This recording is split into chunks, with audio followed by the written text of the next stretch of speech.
deadly riots over the government's plan to avoid defaulting on its loans. Is that the unemployment keeps rising, and it has to keep rising just because we have an excess supply of goods, which is this is all borrowed money that our and that kids debt is owned by banks in other countries. issuing about $1 trillion Spilling over bonds. Including right here at home. In the form of a convenient personal loan.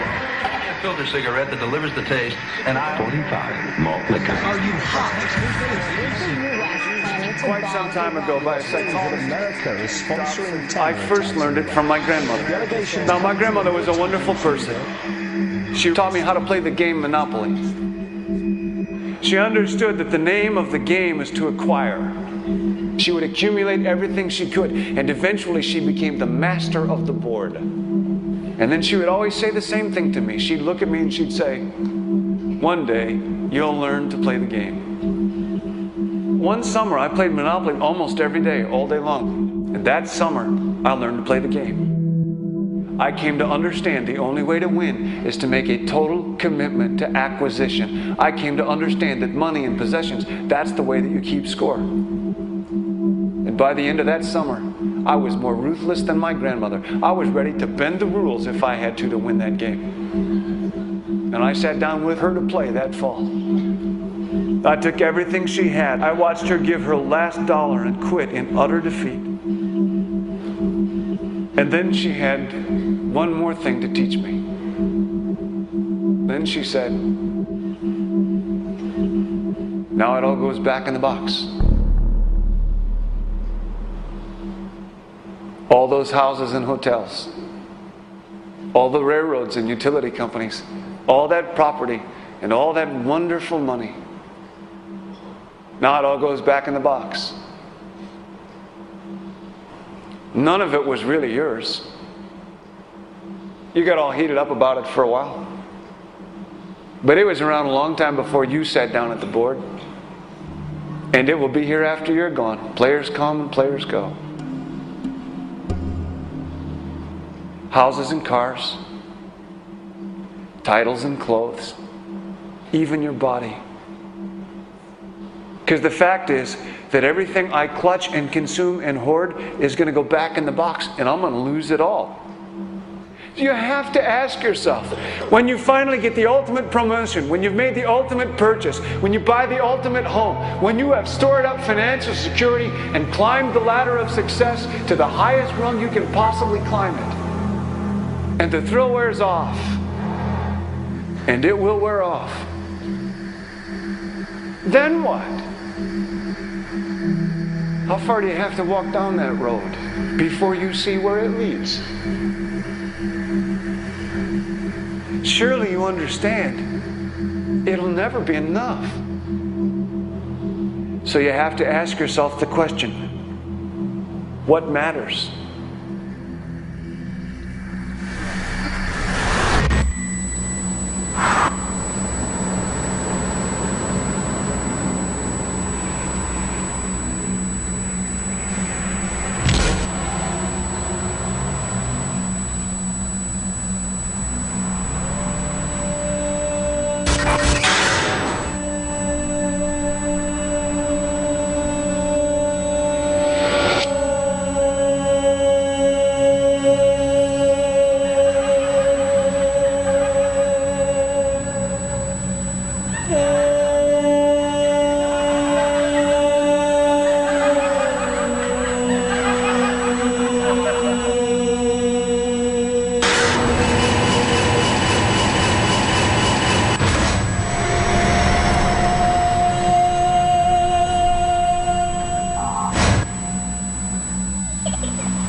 When I was a young man growing up in New York City, I refused to pledge allegiance to the flag.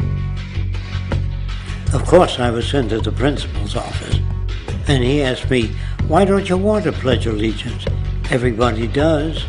I said, "Everybody once believed the earth was flat, but that doesn't make it so."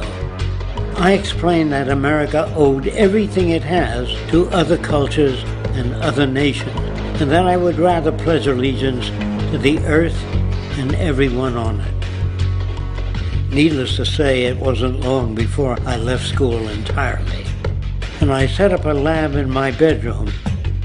There I began to learn about science and nature. I realized then that the universe is governed by laws, and that the human being, along with society itself, was not exempt from these laws. Then came the crash of 1929, which began what we now call the Great Depression. I found it difficult to understand why millions were out of work, homeless, starving, while all the factories were sitting there. The resources were unchanged. It was then that I realized that the rules of the economic game were inherently invalid. Shortly after came World War II, where various nations took turns systematically destroying each other. I later calculated that all the destruction and wasted resources spent on that war could have easily provided for every human need on the planet. Since that time, I have watched humanity set the stage for its own extinction. I have watched as the precious finite resources are perpetually wasted and destroyed in the name of profit and free markets. I have watched the social values of society be reduced into a base artificiality of materialism and mindless consumption. And I have watched as the monetary powers control the political structure of supposedly free societies. I'm 94 years old now, and I'm afraid my disposition is the same as it was 75 years ago. This shit's got to go.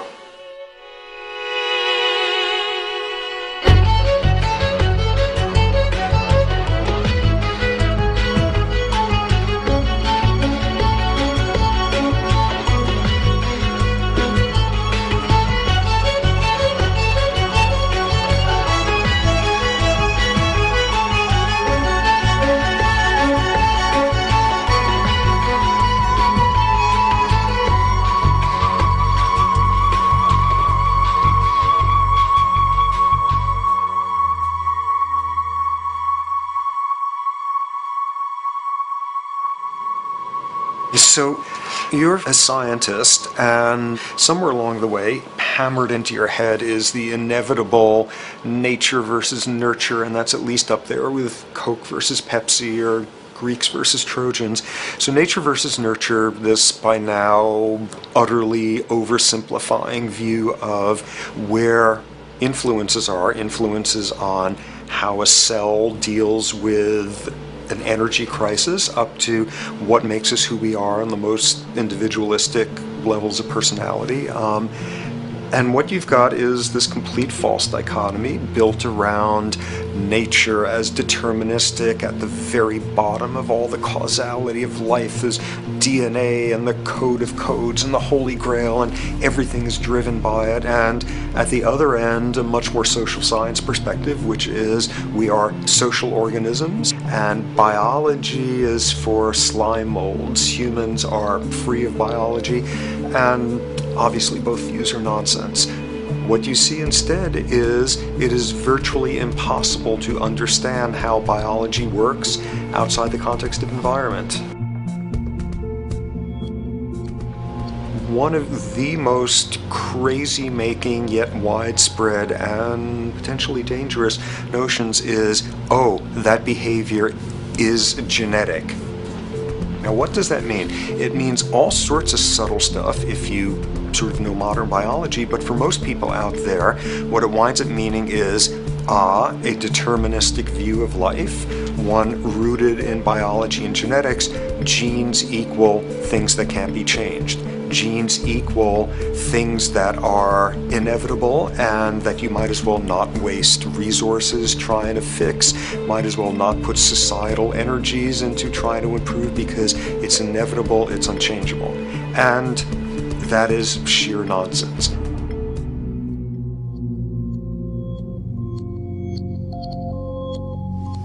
It is widely thought that conditions like ADHD are genetically programmed, conditions like schizophrenia are genetically programmed. The truth is the opposite. Nothing is genetically programmed. They're very rare diseases. I mean, a small handful, extremely sparsely represented in the population, that are truly genetically determined. Most complex conditions might have a predisposition that is a genetic component, but a predisposition is not the same as a predetermination. The whole search for the source of diseases in the genome was doomed to failure before anybody even thought of it, because most diseases are not genetically predetermined. Heart disease, cancer, strokes, rheumatoid conditions, autoimmune conditions in general, mental health conditions, addictions, these are none of them genetically determined. Breast cancer, for example, out of 100 women with breast cancer, only 7 will carry the breast cancer genes. 93 do not. And out of 100 women who do have the genes, not all of them will get cancer.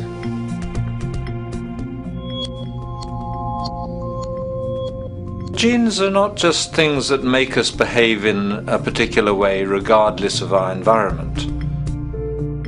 Genes give us different ways of responding to our environment. In fact, it looks as if some of the early childhood influences of a kind of child rearing affects gene expression, actually turning on and off different genes to put you on a different developmental track, which may suit the kind of world you've got to deal with. So, for example, a study done in Montreal with suicide victims looked at autopsies of the brains of these people. And it turned out that if a suicide victim, these are usually young adults, had been abused as children, the abuse actually caused a genetic change in the brain that was absent in the brains of people who had not been abused. That's an epigenetic effect. Epi means on top of, so that the epigenetic influence is what happens environmentally to either activate or deactivate certain genes. In New Zealand, there's a study that was done in a town called Dunedin, in which a few thousand individuals were studied from birth up to into their 20s. What they found was that they could identify a genetic mutation, an abnormal gene, which did have some relation to the predisposition to commit violence, but only if the individual had also been subjected to severe child abuse. In other words, a child with this abnormal gene would be no more likely to be violent than anybody else, and in fact they actually had a lower rate of violence than people with normal genes, as long as they weren't abused as children. Great additional example of the ways in which genes are not be-all, end-all. Fancy technique where you can take a specific gene out of a mouse, that mouse and its descendants will not have that gene, you have knocked out that gene. So there's this one gene that codes for a protein that has something to do with learning and memory, and this fabulous demonstration, knock out that gene and you have a mouse that doesn't learn as well. Ooh, a genetic basis for intelligence. What was much less appreciated in that landmark study that got picked up by the media left and right is take those genetically impaired mice and raise them in a much more enriched, stimulating environment than your normal mice in a lab cage, and they completely overcame that deficit. So when one says in a contemporary sense that, oh, this behavior is genetic, to the extent that that's even a valid sort of phrase to use, what you're saying is there is a genetic contribution to how this organism responds to environment. Genes may influence the readiness with which an organism will deal with a certain environmental challenge. That's not the version most people have in their minds. And not to be too soapboxing, but run with the old sort of version of it's genetic, and it's not that far from a history of eugenics and things of that sort. It's a widespread misconception, and it's a potentially fairly dangerous one. One reason that the sort of biological explanation for violence, one reason that hypothesis is potentially dangerous, it's not just misleading, it can really do harm, is because if you believe that, you could very easily say, well, there's nothing we can do to change the predisposition people have to becoming violent. All we can do if somebody becomes violent is punish them, lock them up or execute them. But we don't need to worry about changing the social environment or the social preconditions that may lead people to become violent, because that's irrelevant. The genetic argument allows us the luxury of ignoring past and present historical and social factors. And in the words of Louis Menand, he wrote in the New Yorker, very astutely, he said, "It's all in the genes, an explanation for the way things are that does not threaten the way things are. Why should someone feel unhappy or engage in antisocial behavior when that person is living in the freest and most prosperous nation on earth? It can't be the system. There must be a flaw in the wiring somewhere," which is a good way of putting it. So the genetic argument is simply a cop-out, which allows us to ignore the social and economic and political factors that in fact underlie many troublesome behaviors.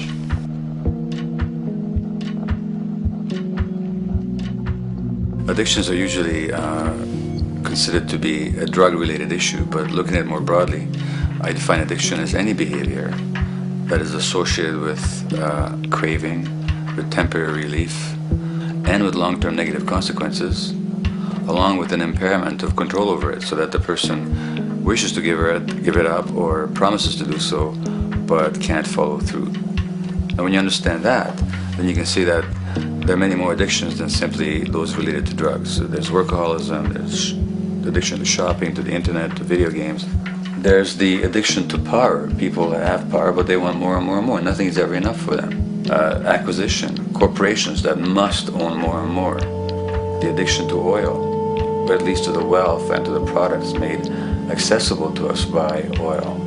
Look at the negative consequences on the environment. We're destroying the very earth that we inhabit for the sake of that addiction. Now, these addictions are far more devastating in their social consequences than the cocaine or heroin habits of my downtown East Side patients. Yet they're rewarded and considered to be respectable. The tobacco company executive that shows a higher profit will get a much bigger reward. He doesn't face any negative consequences legally or otherwise. In fact, he's a respected member of the board of several other corporations. But tobacco smoke-related diseases kill 5.5 million people around the world every year. In the United States, they kill 400,000 people a year. And these people are addicted to what? To profit. To such a degree are they addicted that they're actually in denial about the impact of their activities, which is typical for addicts, is denial. And that's a respectable one. It's respectable to be addicted to profit no matter what the cost. So what is acceptable and what is respectable is a highly arbitrary phenomenon in our society. And it seems like the greater the harm, the more respectable the addiction.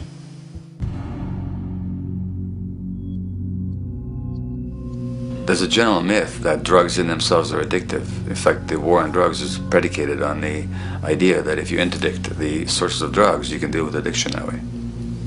Now, if we understand addiction in a broader sense, we see that nothing in itself is addictive. No substance, no drug is by itself addictive, and no behavior is by itself addictive. Many people can go shopping without becoming shopaholics. Not everybody becomes a food addict. Not everyone who drinks a glass of wine becomes an alcoholic. So the real issue is what makes people susceptible, because it's the combination of a susceptible individual and to potentially addictive substance or behavior that actually then makes for full flowering of addiction. In short, it's not the drug that's addictive, it's the question of the susceptibility of the individual to being addicted to a particular substance or behavior. If we wish to understand what then makes some people susceptible, we actually have to look at their life experience. The old idea, although it's old, but it's still broadly held, that addictions are due to some genetic cause is simply scientifically untenable. What the case is actually is that certain life experiences make people susceptible. Life experiences that not only shape the person's personality and psychological needs, but also their very brains in certain ways. And that process begins in utero.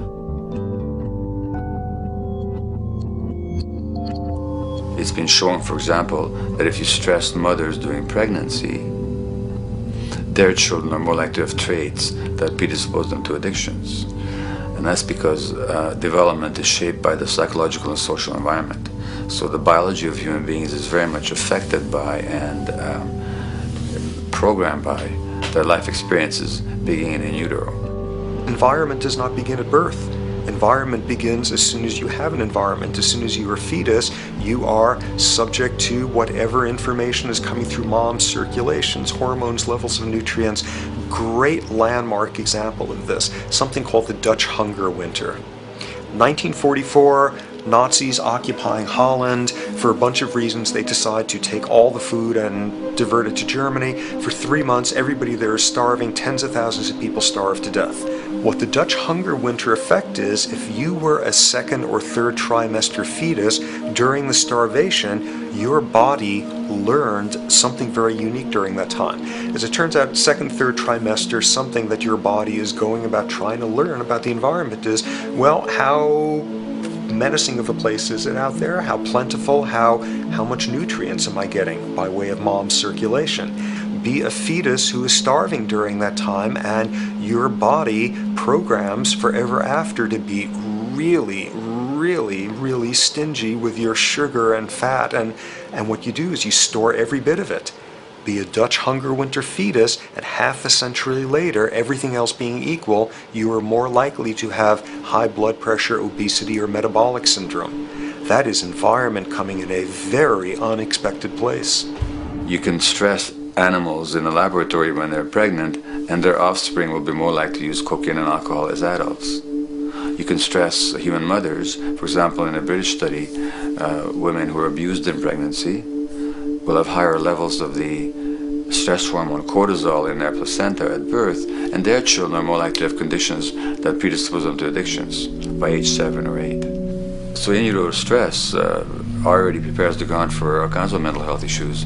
Israeli study done prior on children born to mothers who were pregnant prior to the onset of the 1967 war.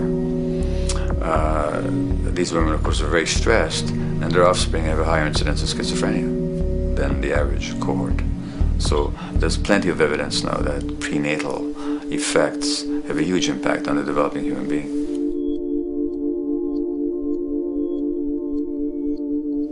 The point about human development, and specifically human brain development, is that it occurs mostly under the impact of the environment and mostly after birth. Now, if you compare us to a horse, which can run on the first day of life, we see that we are very undeveloped. We can't muster that much neurological coordination, balance, muscle strength, visual acuity until a year and a half, 2 years. And that's because the brain development that in the horse happens in the safety of the womb, in a human being has to happen after birth. And that has to do with simple evolutionary logic. As the head gets larger, which is what makes us into human beings, the burgeoning of the forebrain is what creates the human species, actually. At the same time, we walk on 2 legs, so our pelvis narrows to accommodate that. So now we have a narrower pelvis, a larger head. Bingo, we have to be born prematurely. And that means that the brain development that in other animals occurs in utero, in us, occurs after birth. And much of that under the impact of the environment. And the concept of neural Darwinism simply means that the circuits that get the appropriate input from the environment will develop optimally, and the ones that don't will either not develop optimally or perhaps not at all. If you take a child with perfectly good eyes at birth and you put him in a dark room for 5 years, he'll be blind thereafter for the rest of his life, because the circuits of vision require light waves for their development. And without that, even the rudimentary circuits present and active at birth will atrophy and die, and new ones will not develop. There's a significant way in which early experiences shape adult behavior, and even and especially early experiences for which there's no recall memory. It turns out that there are two kinds of memory. There is explicit memory, which is recall. This is when you can call back facts, details, episodes, circumstances. But the structure in the brain, which is called the hippocampus, which encodes recall memory, it doesn't even begin to develop fully until 1.5 years, and it's not fully developed till much later, which is why hardly anybody has any recall memory prior to 18 months. But there's another kind of memory, which is called implicit memory, which is in fact an emotional memory, where the emotional impact and the interpretation that the child makes of those emotional experiences is ingrained in the brain in the form of nerve circuits ready to fire without specific recall. So to give you a clear example, people who are adopted have a lifelong sense of rejection very often. They can't recall the adoption, they can't recall the separation from birth mother, because there's nothing there to recall with. But the emotional memory of separation and rejection is deeply embedded in their brains. Hence, they're much more likely to experience a sense of rejection and a great emotional upset when they perceive themselves as being rejected than other people. That's not unique to people who are adopted, but it's particularly strong in them because of this function of implicit memory. People who are addicted, given that they, according to all the research literature, certainly in my experience, the hardcore addicts virtually were all significantly abused as children or suffered severe emotional loss. Their emotional or implicit memories are those of a world that's not safe and not helpful, caregivers who are not to be trusted, and relationships that are not safe enough to open up to vulnerably. And hence their responses tend to be to keep themselves separate from really intimate relationships, not to trust caregivers, doctors and other people who are trying to help them, and generally see the world as an unsafe place. And that's strictly a function of implicit memory, which sometimes has to do with incidents they don't even recall.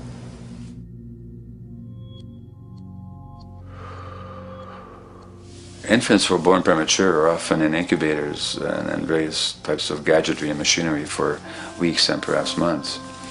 It's now known that if these children are touched and stroked on the back for just 10 minutes a day, that promotes their brain development. So human touch is essential for development. And in fact, infants who are never picked up will actually die. That's how much of a fundamental need being held is to human beings. In our society, there's an unfortunate tendency to tell parents not to pick up their kids, not to hold them, not to pick up babies who are crying for fear of spoiling them, or to encourage them to sleep through the night. You don't pick them up, which is just the opposite of what the child needs. And these children might go back to sleep because they give up and their brains just shut down as a way of defending against the vulnerability of being abandoned really by their parents. But their implicit memories will be that of a world that doesn't give a damn. A lot of these differences are structured very early in life. In a way, if you like, the parental experience of adversity, how tough life is or how easy it is passed on to children, whether through maternal depression or parents being bad-tempered with their kids because they've had a hard day or just being too tired at the end of the day. And these have very powerful effects, programming children's development, which we know a lot about now. But that early sensitivity isn't just an evolutionary mistake. It exists again in many different species. Even seedlings, there's an early adaptive process to the kind of environment they're growing up in. But for humans, the adaptation is to the quality of social relations. And so early life, how nurturing or how much conflict, how much attention you get, is a taster of the kind of world you may be growing up in. Are you growing up in a world where you have to fight for what you can get? watch your back, fend for yourself, learn not to trust others? Or are you growing up in a society where you depend on reciprocity, mutuality, cooperation, where empathy is important, where your security depends on good relations with other people? And that needs a very different emotional and cognitive development. And that's what the early sensitivity is about. And parenting is almost, quite unconsciously, a system for passing on that experience to children of the kind of world they're in. The great British child psychiatrist D.W. Winnicott said that fundamentally two things can go wrong in childhood. One is when things happen that shouldn't happen, and then things that should happen but don't. And the first category is the traumatic and abusive and abandonment experiences of my downtown East Side patients and of many addicts. That's what shouldn't happen but did. But then there is the non-stressed, attuned, non-distracted attention of the parent that every child needs, that very often children don't get. They're not abused, they're not neglected, and they're not traumatized. But what should happen, the presence of the emotionally available, nurturing parent, just is not available to them because of the stresses in our society and the parenting environment. And the psychologist Alan Shore calls that proximal abandonment, when the parent is physically present but emotionally absent. I have spent roughly the last 40 years of my life working with the most violent people our society produces, murderers, rapists, and so on, in an attempt to understand what causes this violence. I discovered that the most violent of the criminals in our prisons had themselves been victims of a degree of child abuse that was beyond the scale of what I ever thought of applying the term child abuse to. I had no idea of the depth of the depravity with which children in our society are all too often treated. The most violent people I saw were themselves the survivors of their own attempted murder, often at the hands of their parents or other people in their social environment, or were the survivors of family members who'd been killed, their closest family members, by other people. The Buddha argued that everything depends on everything else. He says the one contains the many and the many contains the one. That you can't understand anything in isolation from its environment. The leaf contains the sun, the sky, and the earth, obviously. This has not been shown to be true, of course, all around, and specifically when it comes to human development. The modern scientific term for it is the biopsychosocial nature of human development, which says that the biology of human beings depends very much on their interaction with the social and psychological environment.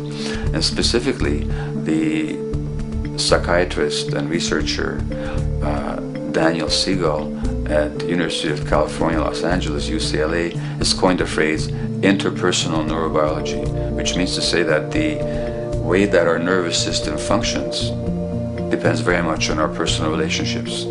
In the first place with the parenting caregivers, and in the second place with other important attachment figures in our lives, and in the third place with our entire culture. So that you can't separate the neurological functioning of a human being from the environment in which he or she grew up in and continues to exist in. And this is true throughout the life cycle. It's particularly true when you're dependent and helpless and your brain is developing, but it's true even in adults and even at the end of life. Human beings have lived in almost every kind of society, from the most egalitarian, hunting and gathering societies seem to have been very egalitarian, for instance based on food sharing, gift exchange. Small bands of people living predominantly off of foraging, but a little bit of hunting, predominantly among people you have at the least known your entire life, if not surrounded by third cousins or closer, in a world in which there is a great deal of fluidity between different groups, in a world in which there is not a whole lot in terms of material culture. This is how humans have spent most of their hominid history. And no surprise, that makes for a very different world. One of the things you get as a result of that is far less violence. Organized group violence is not something that occurred at that time. of human history, and that seems quite clear. So where did we go wrong? Violence is not universal. It's not symmetrically distributed throughout the human race. There is a huge variation in the amount of violence in different societies. There are some societies that have virtually no violence. There are others that destroy themselves. Some of the Anabaptist religious groups that are complete, strict pacifists, like the Amish, the Mennonites, the Hutterites. Among some of these groups, the Hutterites, there are no recorded cases of homicide. During our major wars, like World War II, where people were being drafted, they would refuse to serve in the military. They would go to prison rather than serve in the military. In the kibbutzim in Israel, the level of violence is so low that the criminal courts there will often send violent offenders, people who have committed crimes, to live on the kibbutzim in order to learn how to live a nonviolent life, because that's the way people live there. So we are amply shaped by society. Our societies in the broader sense, including our theological, our metaphysical, our linguistic influences, etc., our societies help shape us as to whether or not we think life is basically about sin or about beauty, whether the afterlife will carry a price for how we live our lives or if it's irrelevant. In a broad sort of way, different large societies could be termed as individualistic or collectivist, and you get very different people and different mindsets, and I suspect different brains coming along with that.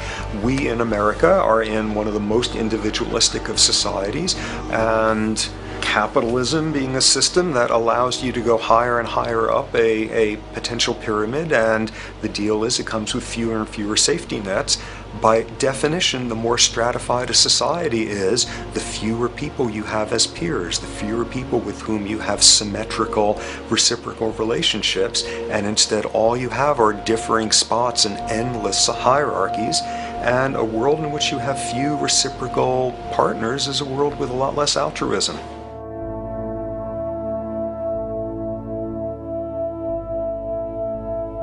Alright, so this brings us to a total impossible juncture, which is to try to make sense in perspective of science as to what the nature is of human nature. You know, on a certain level, the nature of our nature is not to be particularly constrained by our nature. We come up with more social variability than any species out there, more systems of belief, of styles of family structures, of ways of raising children. The capacity for variety that we have is extraordinary. In a society which is predicated on competition and really very often the ruthless exploitation of one human being by another, the profiteering of other people's problems, and very often the creation of problems for the purpose of profiteering, the ruling ideology will very often justify that behavior by appeals to some fundamental and unalterable human nature. So the myth in our society is that people are competitive by nature, and that they're individualistic, and that they're selfish. The real reality is quite the opposite. We have certain human needs. The only way that you can talk about human nature concretely is by recognizing that there's certain human needs. We have a human need for companionship and for close contact, to be loved, to be attached to be accepted, to be seen, to be received for who we are. If those needs are met, we develop into people who are compassionate and cooperative and who have empathy for other people. So the opposite that we often see in our society is in fact the distortion of human nature, precisely because so few people have their needs met. So yes, you can talk about a human nature, but only in a sense of basic human needs that are instinctively evoked, or I should say certain human needs that lead to certain traits if they are met, and a different set of traits if they're denied. So, when we recognize the fact that the human organism, which has a great deal of adaptive flexibility, allowing us to survive in many different conditions, is also rigidly programmed for certain environmental requirements or human needs, a social imperative begins to emerge. Just as our bodies require physical nutrients, the human brain demands positive forms of environmental stimulus at all stages of development, while also needing to be protected from other negative forms of stimulus.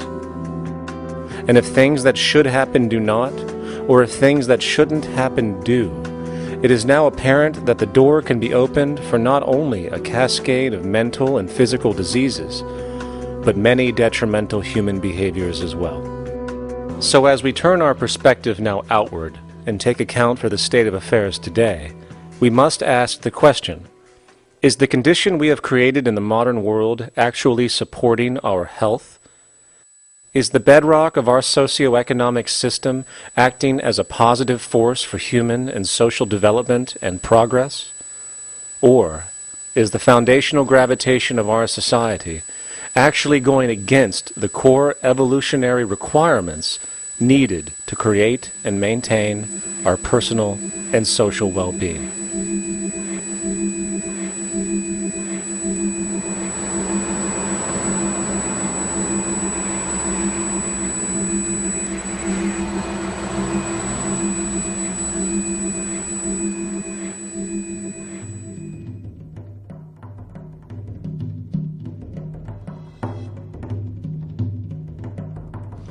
So one might ask, where did this all begin?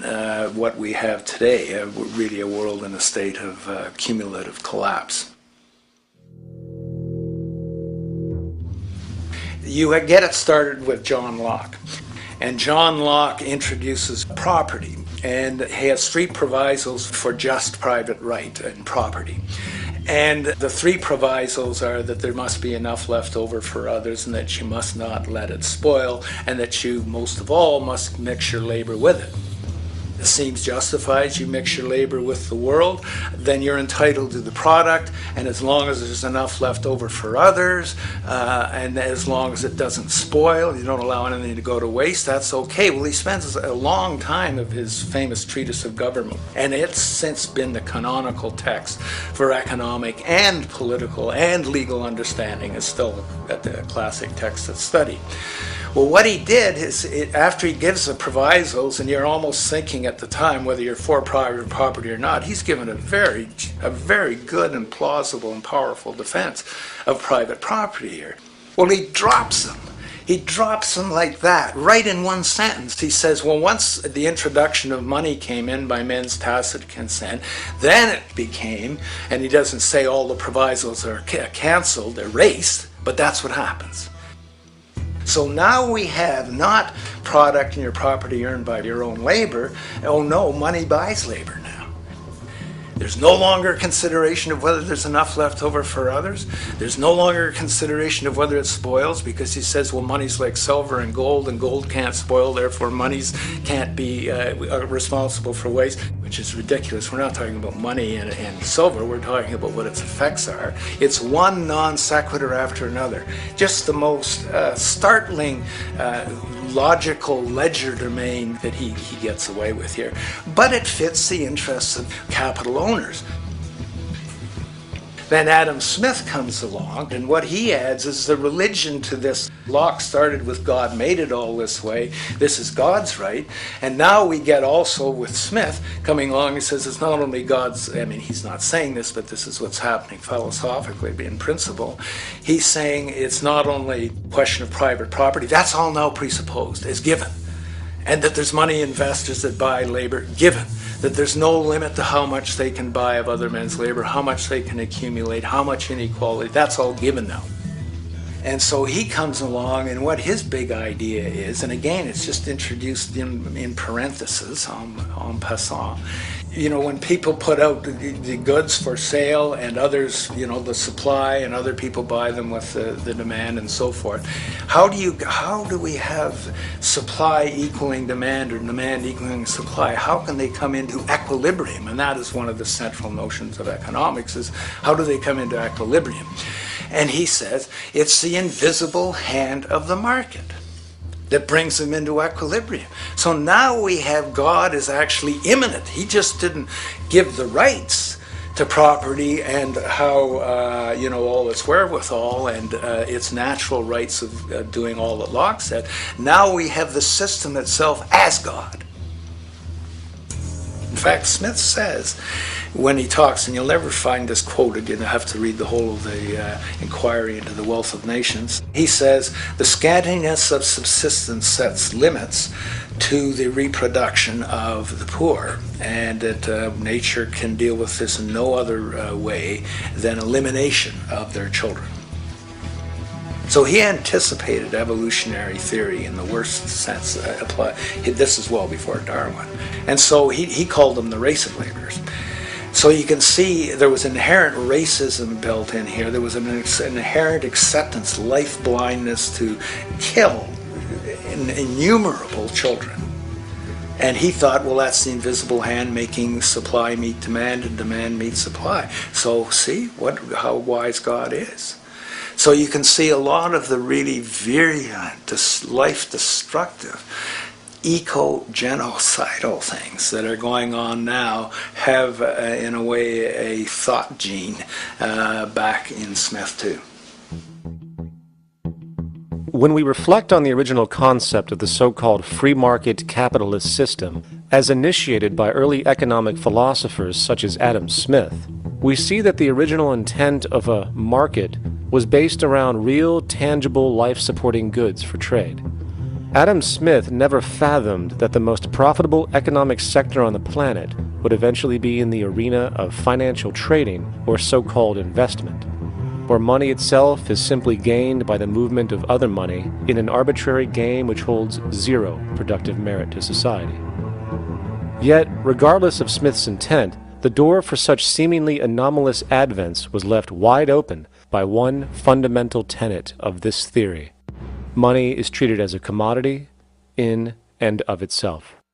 Today, in every economy of the world, regardless of the social system they claim, money is pursued for the sake of money and nothing else. The underlying idea, which was mysteriously qualified by Adam Smith with his religious declaration of the invisible hand, is that the narrow, self-interested pursuit of this fictional commodity will somehow magically manifest human and social well-being and progress.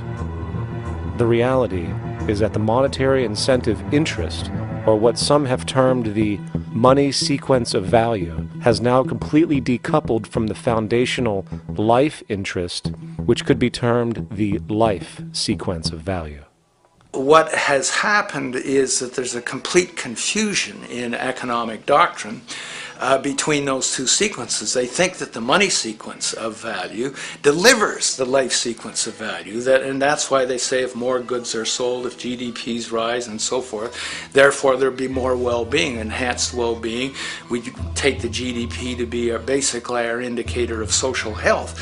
Well, there you see the confusion. It's talking about money sequences of value, that is all the receipts, all the revenues that are derived from selling goods, and they're confusing that with life reproduction, so that you have built right into this thing from the beginning is a complete conflation of the money and life sequences of value. So we're dealing with a kind of structured delusion that becomes more and more deadly as the money sequence decouples from producing anything at all.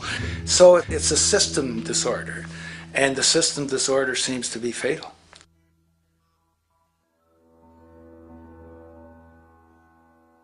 In society today, you seldom hear anyone speak of the progress of their country or society in terms of their physical well-being, state of happiness, trust, or social stability. Rather, the measures are presented to us through economic abstractions. We have the gross domestic product, the consumer price index, the value of the stock market, rates of inflation, and so on. But does this tell us anything of real value as to the quality of people's lives? No, all these measures have to do with the money sequence itself and nothing more. For example, the gross domestic product of a country is a measure of the value of goods and services sold. This measure is claimed to correlate to the standard of living of a country's people. In the United States, healthcare accounted for over 17% of GDP in 2009, amounting to over $2.5 trillion spent, hence creating a positive effect on this economic measure. And based on this logic, it would be even better for the U.S. economy if healthcare services increased more so, perhaps to $3 trillion or $5 trillion, since that would create more growth, more jobs, and hence boasted by economists as a rise in their country's standard of living. But wait a minute, what do healthcare services actually represent? Well, sick and dying people. That's right, the more unhealthy people there are in America, the better the economy. Now, that is not an exaggeration or a cynical perspective. In fact, if we step back far enough, you will realize that the GDP not only doesn't reflect real public or social health on any tangible level, it is, in fact, mostly a measure of industrial inefficiency and social degradation. And the more you see it rise, the worse things are becoming with respect to personal, social, and environmental integrity. You have to create problems to create profit. There is no profit under the current paradigm in saving lives, putting balance on this planet, having justice and peace or anything else. There's just no profit there. There's an old saying, pass a law, create a business. Whether you're creating a business for a lawyer or whatever. So, crime does create business, just like destruction creates business in Haiti. We have now roughly 2 million people incarcerated in this country, and of those, many of them are in prisons run by private corporations, Corrections Corporation of America, Wackenhut, who trade their stock on Wall Street based upon how many people are in jail. Now that's sickness, but that is a reflection of what this economic paradigm calls for. So what exactly does this economic paradigm call for? What is it that keeps our economic system going? Consumption. Or more accurately, cyclical consumption. When we break down the foundation of classic market economics, we are left with a pattern of monetary exchange that simply cannot be allowed to stop or even substantially slowed, if the society as we know it is to remain operational. There are three main actors on the economic stage: the employee, the employer, and the consumer. The employee sells labor to the employer for income. The employer sells its production services and hence goods to the consumer for income. And the consumer, of course, is simply another role of the employer and employee, spending back into the system to enable the cyclical consumption to continue. In other words, the global market system is based on the assumption that there will always be enough product demand in society to move enough money around at a rate which can keep the consumption process going. And the faster the rate of consumption, the more so-called economic growth is assumed, and so the machine goes. But hold on, I thought an economy was meant to, economize? Doesn't the very term have to do with preservation and efficiency and a reduction of waste? So how does our system, which demands consumption and the more the better, efficiently preserve or economize at all? Well, it doesn't. The intent of the market system is, in fact, the exact opposite of what a real economy is supposed to do, which is efficiently and conservatively orient the materials for production and distribution of life-supporting goods. We live on a finite planet with finite resources, where, for example, the oil we utilize took millions of years to develop, where the minerals we use took billions of years to develop. So, having a system that deliberately promotes the acceleration of consumption for the sake of so-called economic growth is pure ecocidal insanity. Absence of waste, that's what efficiency is. Absence of waste. This system is more wasteful than all the other existing systems in the history of the planet. Every level of life organization and life system is in a state of crisis and challenge and decay or collapse. No peer-reviewed journal in the last 30 years will tell you anything different. That is that every life system is in decline, as well as social programs, as well as our water access. Try to name any means of life that isn't threatened and in danger. You can't. There really isn't one, and that's very, very despairing. But we haven't even figured out the causal mechanism. We don't want to face the causal mechanism. We just want to go on, that's what insanity is, where you keep doing the same thing over and over again, though it clearly doesn't work. So you're really dealing with not an economic system, but I would go so far as to say an anti-economic system. There's an old saying that the competitive market model seeks to create the best possible goods at the lowest possible prices. This statement is essentially the incentive concept, which justifies market competition based on the assumption that the result is the production of higher quality goods. If I was going to build myself a table from scratch, I would naturally build it out of the best, most durable materials possible, right? With the intent for it to last as long as possible. Why would I want to make something poor, knowing I would have to eventually do it again and expend more materials and more energy? Well, as rational as that may seem in the physical world, when it comes to the market world, it is not only explicitly irrational, it is not even an option. It is technically impossible to produce the best of anything if a company is to maintain a competitive edge and hence remain affordable to the consumer. Literally everything created and set for sale in the global economy is immediately inferior the moment it is produced, for it is a mathematical impossibility to make the most scientifically advanced, efficient, and strategically sustainable products. This is due to the fact that the market system requires that cost efficiency, or the need to reduce expenses, exist at every stage of production, from the cost of labor to the cost of materials and packaging, and so on. This competitive strategy, of course, is to make sure the public buys their goods rather than from a competing producer, which is doing the exact same thing to also make their goods both competitive and affordable. This immutably wasteful consequence of the system could be termed intrinsic obsolescence. However, this is only one part of a larger problem. A fundamental governing principle of market economics, one that you will not find in any textbook, by the way, is the following. Nothing produced can be allowed to maintain a lifespan longer than what can be endured in order to continue cyclical consumption. In other words, it is critical that stuff break down, fail, and expire within a certain amount of time. This is termed planned obsolescence. Planned obsolescence is the backbone of the underlying market strategy of every goods-producing corporation in existence. While very few, of course, would admit to such a strategy outright, what they do is mask it within the intrinsic obsolescence phenomenon just discussed, while often ignoring or even suppressing new advents in technology which might create a more sustainable, durable good. So, if it wasn't wasteful enough that the system inherently cannot allow the most durable and efficient goods to be produced, planned obsolescence deliberately recognizes that the longer any good is in operation, the worse it is for sustaining cyclical consumption and hence the market system itself.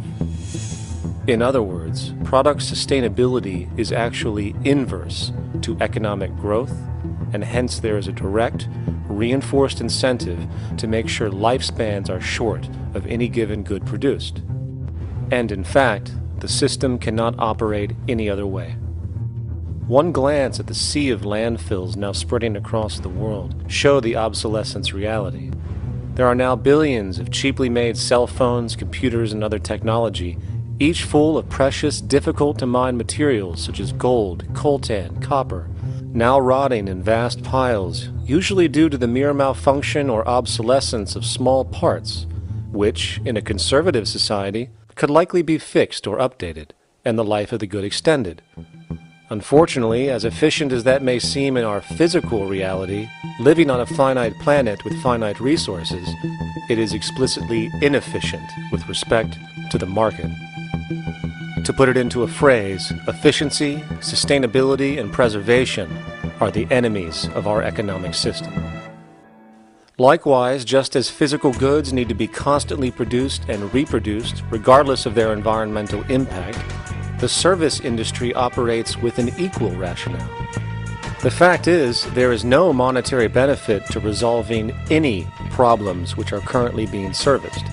At the end of the day, the last thing the medical establishment really wants is the curing of diseases such as cancer, which would eliminate countless jobs and trillions in revenue. And since we're on the subject, crime and terrorism in this system are good. Well, at least economically, for it is employing police, generating high-value commodities for security, not to mention the value of prisons that are privately owned for profit. And how about war? The war industry in America is a huge driver of GDP, one of the most profitable industries, producing weapons of death and destruction. The favorite game of this industry is to blow things up and then go and rebuild them for profit. We saw this with the windfall billion-dollar contracts made from the Iraq War. The bottom line is that socially negative attributes of society have become positively rewarded ventures for industry, and any interest in problem resolution or environmental sustainability and conservation is intrinsically counter to economic sustainability. And this is why, every time you see the GDP rise in any country, you are witnessing an increase in necessity, whether real or contrived. And by definition, a necessity is rooted in inefficiency. Hence, increased necessity means increased inefficiency. The American dream is based on rampant consumerism. It is based upon the fact that mainstream media, and especially commercial advertising, all corporations who need this infinite growth have convinced us or brainwashed most people in America, and hence the world, that we have to have X number of material possessions and the possibility of gaining infinitely more material possessions in order to be happy. That's just not true. So why do people continue to buy in this way, which is ultimately eco-genocidal in its systemic effects cumulatively? And it just is classical operant conditioning. You simply put inputs of conditioning into the organism, and you have outputs of desired behaviors or goals or objectives. And it has all the resources of technology, and they boast about how they get into the minds of infants. What they hear is already making them conditioned to the brand. Then you see, well, that's how people have been such fools. In a way, they've been taught to be fools. It's a value system disorder. You know, if there is any testament to the plasticity of the human mind, if there is any proof to how malleable human thought is and how easily conditioned and guided people can become based on the nature of their environmental stimulus and what it reinforces, the world of commercial advertising is the proof. You have to stand in awe at the level of brainwashing where these programmed robots known as consumers wander the landscape only to walk into a store and spend, say, $4,000 on a handbag that likely costs $10 to make in a sweatshop overseas, only for the brand status it supposedly represents in the culture.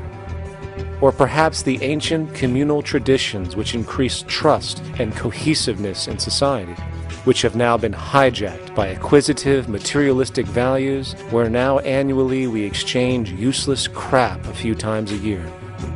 And we might wonder why so many today have a compulsion to shopping and acquisition, when it is clear that they have been conditioned from childhood to expect material goods as a sign of their status with friends and family. The fact is, the foundation of any society are the values that support its operation, and our society, as it exists, can only operate if our values support the conspicuous consumption it requires to continue the market system. 75 years ago, consumption in America and much of the First World was half of what we see today per person. Today's new consumer culture has been manufactured and imposed due to the very real need for higher and higher levels of consumption. And this is why most corporations now spend more money on advertising than the actual process of product creation itself. They work diligently to create a false need for you to fill, and it happens to work. You know, economists are in fact not economists at all. They're propagandists of money value, and you'll find that all their models basically get down to token exchanges that are to the profit of one side or both sides or whatever, but they're completely disconnected from the actually existing world of reproduction. In Ohio, an old man failed to pay his electric bill. You may be familiar with the case. And the electric company turned off the electricity and he died. The reason they turned it off was because it wouldn't have been profitable for them to keep it on because he didn't pay his bill. Do you believe that was right? The responsibility really lies not on the electric company for turning it off, but on those of this man's neighbors and friends and associates who are not charitable enough to enable him as an individual to meet the electric bill. Did I hear that right? Did he just say the death of a man caused by not having money was the responsibility of other people, or in effect charity? Well then, I guess we're going to need a whole lot of infomercials, little miserable coin slot donations for bodega counters, and a bunch of pickle jars for the billion people now starving to death on this planet because of the very system Milton Friedman promotes. Whether you are dealing with the philosophies of Milton Friedman, F.A. Hayek, John Maynard Keynes, Ludwig von Mises, or any other major market economist, the basis of rationale rarely leaves the money sequence. It is like a religion. Consumption analysis, stabilization policies, deficit spending, aggregate demand. It exists as a never-ending, self-referring, self-rationalizing circle of discourse where universal human need, natural resources, or any form of physical life-supporting efficiency is ruled out by default and replaced by the singular notion that humans seeking advantage over each other for money alone, motivated by their own narrow self-interest, will magically create a sustainable, healthy, balanced society. There is no life coordinate in this whole theory, this whole doctrine. What are they doing? What are they doing? What they're doing is tracking money sequences.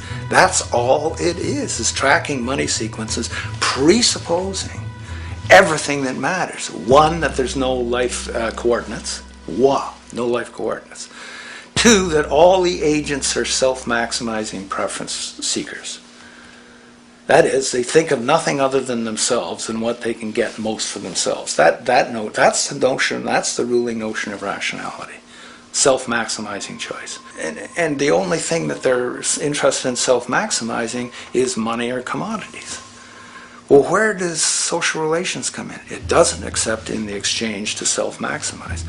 Where do our natural resources come in? They don't, except to exploit. Where does the family come in as being able to survive? It doesn't. They have to have money in order to purchase any good. Well, shouldn't an economy deal somewhere with human need? Isn't that what the fundamental issue is, to satisfy human needs? Oh, need isn't even in your lexicon. You dissolve it into wants. And what is a want? That means money demand that wants to buy. Well, if it's money demand that wants to buy, it's got nothing to do with need, because it may be the person has no money demand and desperately needs, say, water supply. Or it may be money demand wants a gold toilet seat. Well, where does it all go? To the gold toilet seat. And you call this economics? Like, it's really, when one thinks of it, it's got to be the most bizarre delusion in the history of human thought. Now, so far we have focused on the market system, but this system is actually only one half of the global economic paradigm. The other half is the monetary system. While the market system deals with the interaction of people gaming for profit across the spectrum of labor, production, and distribution, the monetary system is an underlying set of policies set by financial institutions which create conditions for the market system, among other things. It includes terms we often hear, such as interest rates, loans, debt, the money supply, inflation, etc. And while you might want to pull your hair out listening to the gibberish coming from the monetary economists, modest preemptive actions can obviate the need of more drastic actions at a later date. The nature and effect of this system is actually quite simple. Our economy has, or the global economy has, three basic things that govern it. One is fractional reserve banking, banks printing money out of nothing. It's also based upon compound interest. When you borrow money, you have to pay back more than you borrowed, which means that you, in effect, create money out of thin air, again, which has to be serviced by creating still more money. We live in an infinite growth paradigm. The economic paradigm we live in now is a Ponzi scheme. It's nothing grows forever. It's not possible. As a great psychologist James Hillman wrote, the only thing that grows in a human body after a certain age is cancer. It's not just the amount of money that has to keep growing, it's the amount of consumers. Consumers to borrow money at interest to generate more money, and obviously that's not possible on a finite planet. People are basically vehicles to just create money, which must create more money to keep the whole thing from falling apart, which is what's happening right now. There are really only two things anyone needs to know about the monetary system. 1. All money is created out of debt. Money is monetized debt, whether it materialized from treasury bonds, home loan contracts, or credit cards. In other words, if all outstanding debt was to be repaid right now, there would not be $1 in circulation. And 2, interest is charged on virtually all loans made, and the money needed to pay back this interest does not exist in the money supply outright. Only the principal is created by the loans, and the principal is the money supply. So, if all this debt was to be repaid right now, not only would there not be $1 left in circulation, there would also be a gigantic amount of money owed that is literally impossible to pay back, for it does not exist. The consequence of all of this is that two things are inevitable: inflation and bankruptcy. As far as inflation, this can be seen as an historical trend in virtually every country today, and easily tied to its cause, which is the perpetual increase of the money supply, which is required to cover the interest charges and keep the system going. As far as bankruptcy, it comes in the form of debt collapse. This collapse will inevitably occur with a person, a business, or a country, and typically happens when the interest payments are no longer possible to make. But there is a bright side to all of this. Well, at least in terms of the market system, because debt creates pressure. Debt creates wage slaves. A person in debt is much more likely to take a low wage than a person who isn't, hence becoming a cheap commodity. So it's great for the corporations to have a pool of people that have no financial mobility. But hey, that same train of thought also goes for entire countries.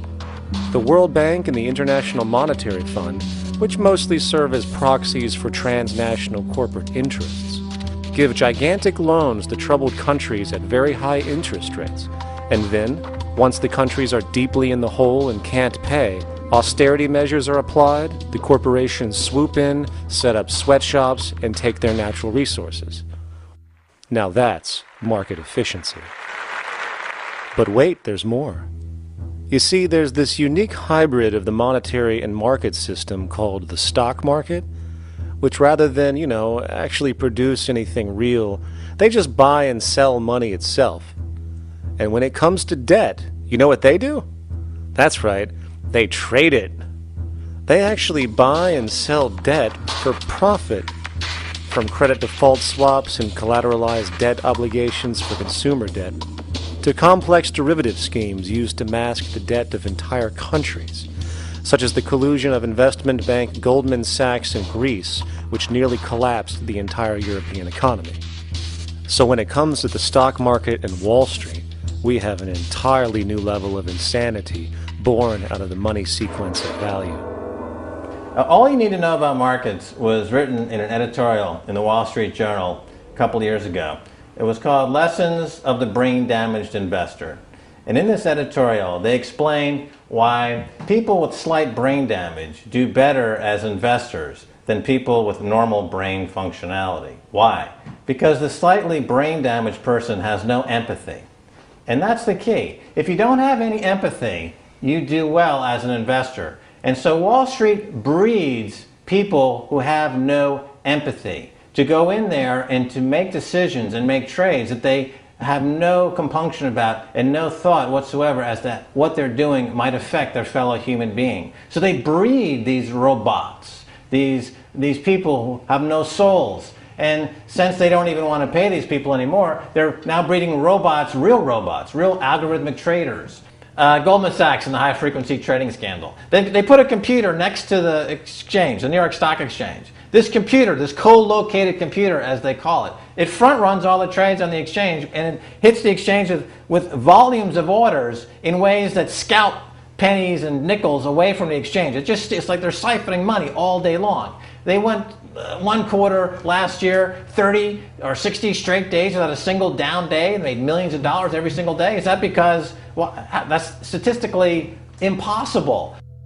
When I worked on Wall Street, the way it works is everyone kicks upstairs the bribes. The brokers bribe to the office manager bribes to the regional sales manager sales manager bribes to the national sales manager. It's a common understanding. At Christmas, who gets the biggest bonus at Christmas in an average brokerage office? The compliance officer. The compliance officer sits there all day long. He's supposed to be making sure you don't violate any of the margin rules and you're complying with the law. Of course, yeah, to the extent that you can bribe the compliance officer, yeah, that's right, you are complying with the law. So how does fraud has become the system? It's no longer a byproduct. It is the system. You know, it's like that old Woody Allen joke. He says, "Doctor, my brother thinks he's a chicken." And the doctor says, "Take a pill, and that should cure the problem." And he says, "No, doctor, you don't understand. We need the eggs." Okay? So the trading of fraudulent claims back and forth between banks to generate fees, to generate bonuses, has become the GDP producing growth engine of the United States economy. Even though they're essentially trading fraudulent claims that there's absolutely no hope of ever paying back. They're processing and generating and resecuritizing nothing. If I write $20 billion on a cocktail napkin and I sell it to JP Morgan, while JP Morgan writes $20 billion on a cocktail napkin, and we swap those two cocktail napkins at a bar, and we each pay ourselves 1/4% in a fee, we make a lot of money for our Christmas bonus. We each have on our books a $20 billion cocktail napkin, which has no real value until such time as the system is no longer able to absorb bogus cocktail napkins, in which case we go to the government to get bailed out. And because of Wall Street and the global stock market, there are now conservatively about $700 trillion of outstanding fraudulent claims known as derivatives, still waiting to collapse, a value amounting to over 10 times the gross domestic product of the entire planet. And while we have seen the bailouts of corporations and banks by governments, which of course comedically borrow their money from banks to begin with, we are now seeing attempts to bail out whole countries by conglomerates of other countries through the international banks. But how do you bail out a planet? There is no country out there that isn't now saturated in debt. The cascade of sovereign debt defaults we have seen can only be the beginning when the math is taken into account. It has been estimated in the United States alone that income tax would need to be raised to 65% per person just to cover the interest in the near future. Economists are now foreshadowing that within a few decades, 60% of the countries on the planet will be bankrupt. But, hold on, let me get this straight. The world is going bankrupt, whatever the hell that means, because of this idea called debt, which doesn't even exist in the physical reality. It's only part of a game that we've invented. And yet, the well-being of billions of people is now being compromised. Extreme layoffs, tent cities, accelerating poverty, austerity measures imposed, schools shutting down, child hunger, and other levels of familial deprivation, all because of this elaborate fiction. What are we, fucking stupid? Hey, Mars, my man. Help a brother out, huh? Grow up, kid.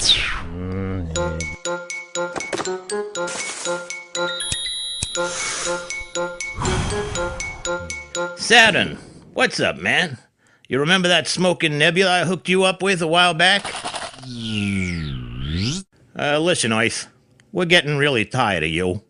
You've been given everything, and yet you waste it all. Yeah. You got plenty of resources, and you know it. Why don't you grow up and learn some responsibility, for Christ's sake? You're making your mother miserable.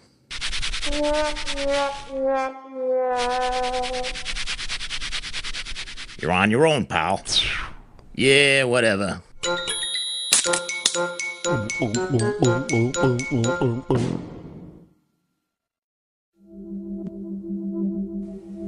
Now, all of this considered, from the waste machine known as the market system to the debt machine known as the monetary system, hence creating the monetary market paradigm which defines the global economy today, there is one consequence that runs through the entire machine: inequality.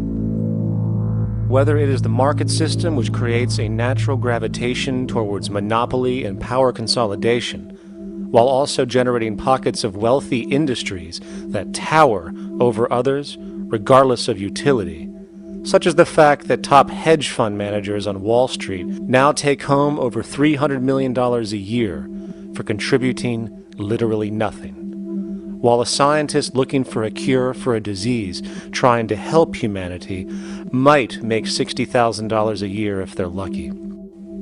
Or whether it is the monetary system, which has class division built right into its structure. For example, if I have $1 million to spare and I put it into a CD at 4% interest, I will make $40,000 a year. No social contribution, no nothing. However, if I'm a lower class person and have to take loans to buy my car or home, I am paying in interest, which, in abstraction, is going to pay that millionaire with the 4% CD. This stealing from the poor to pay the rich is a foundational, built-in aspect of the monetary system, and it could be labeled structural classism. Of course, historically, social stratification has always been deemed unfair, but obviously accepted overall as now 1% of the population owns 40% of the planet's wealth. But, material fairness aside, there is something else going on underneath the surface of inequality, causing an incredible deterioration in public health as a whole. Well, I think people are often puzzled by the contrast between the material success of our societies, unprecedented levels of wealth, and the many social failings. I mean, you know, if you look at the rates of drug abuse or violence or self-harm amongst kids or mental illness, there's clearly something going deeply wrong with our societies. What the data that I've been describing does is simply shows that intuition that people have had for hundreds of years, that inequality is divisive and socially corrosive, that intuition is truer than I think we ever imagined. There are very powerful psychological and social effects of inequality, more to do, I suppose, with feelings of superiority and inferiority, that kind of division, and maybe going with the sort of respect, disrespect, people feeling looked down on at the bottom, which, by the way, is why violence is more common in more unequal societies. It's the trigger to violence is so often people feeling looked down on and disrespected. If there is one principle I can emphasize that is the most important principle underlying the prevention of violence, it would be equality. The single most significant factor that affects the rate of violence is the degree of equality versus the degree of inequality in that society. So what one's looking at is a sort of general social dysfunction. It's not just one or two things that go wrong as inequality increases. It seems to be everything, whether we're talking about crime or health or mental illness or whatever. One of the really disturbing findings out in public health there is never ever make the mistake of being poor or being born poor. Your health pays for it in endless sorts of ways, something known as the health socioeconomic gradient. As you move down from the highest strata in society in terms of socioeconomic status, every step down, health gets worse for umpteen different diseases. life expectancy gets worse, infant mortality rate, everything you could look at. So a huge issue has been, why is it that this gradient exists? Totally simple, obvious answer, which is if you are chronically sick, you're not going to be very productive, so health causes drive socioeconomic differences.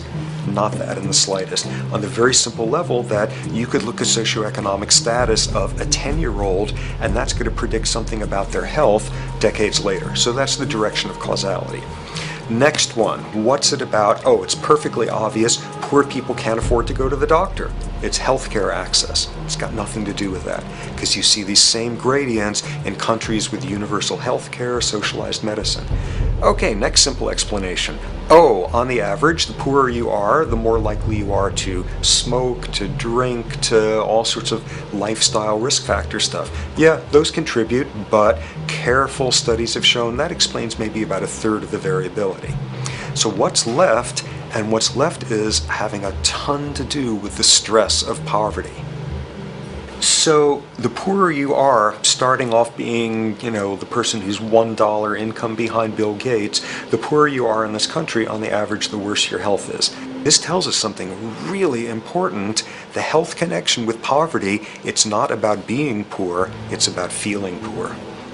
Increasingly, we recognize that chronic stress is an important influence on health, but the most important sources of stress are the quality of social relations. And if there is anything that lowers the quality of social relations, it is the socioeconomic stratification of society. What science has now shown is that regardless of material wealth, the stress of simply living in a stratified society leads to a vast spectrum of public health problems. And the greater the inequality, the worse they become. Life expectancy, longer in more equal countries. Drug abuse, less in more equal countries. Mental illness, less in more equal countries. Social capital, meaning the ability of people to trust each other, naturally greater in more equal countries. Educational scores, higher in more equal countries.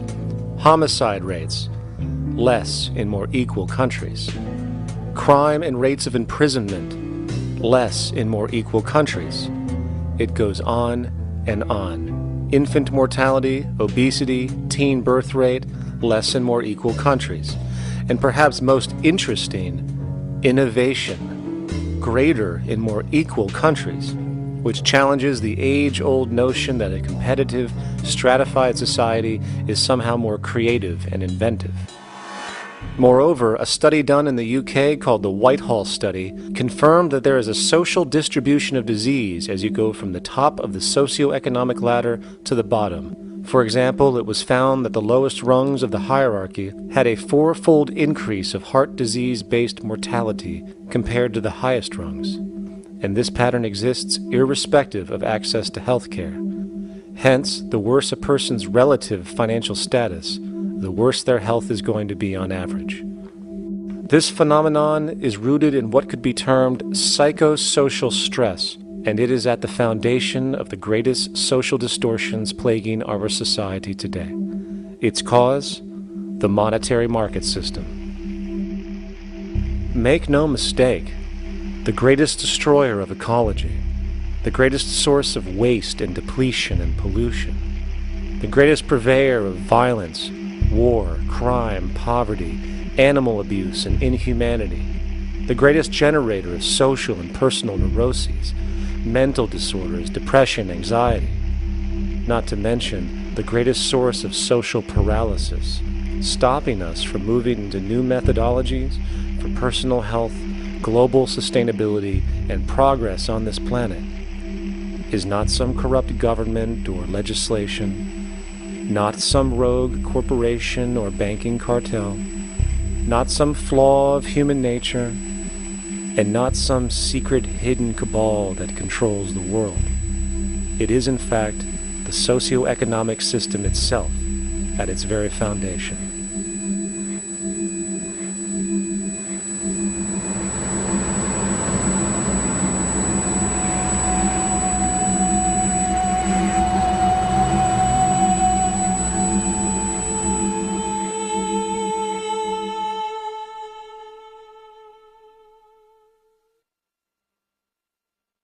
Let's imagine for a moment we had the option to redesign human civilization from the ground up. What if, hypothetically speaking, we discovered an exact replica of the planet Earth, and the only difference between this new planet and our current one is that human evolution had not occurred. It was an open palette. No countries, no cities, no pollution, no Republicans, just a pristine, open environment. So, what would we do? Well, first we need a goal, right? And it's safe to say that goal would be to survive. And not to just survive, but to do so in an optimized, healthy, prosperous way. Most people indeed desire to live, and they would prefer to do so without suffering. Therefore, the basis of this civilization needs to be as supportive and hence sustainable for human life as possible, taking into account the material needs of all the world's people, while trying to remove anything that could hurt us in the long run. That goal of, say, maximum sustainability understood, the next question regards our method. What kind of approach do we take?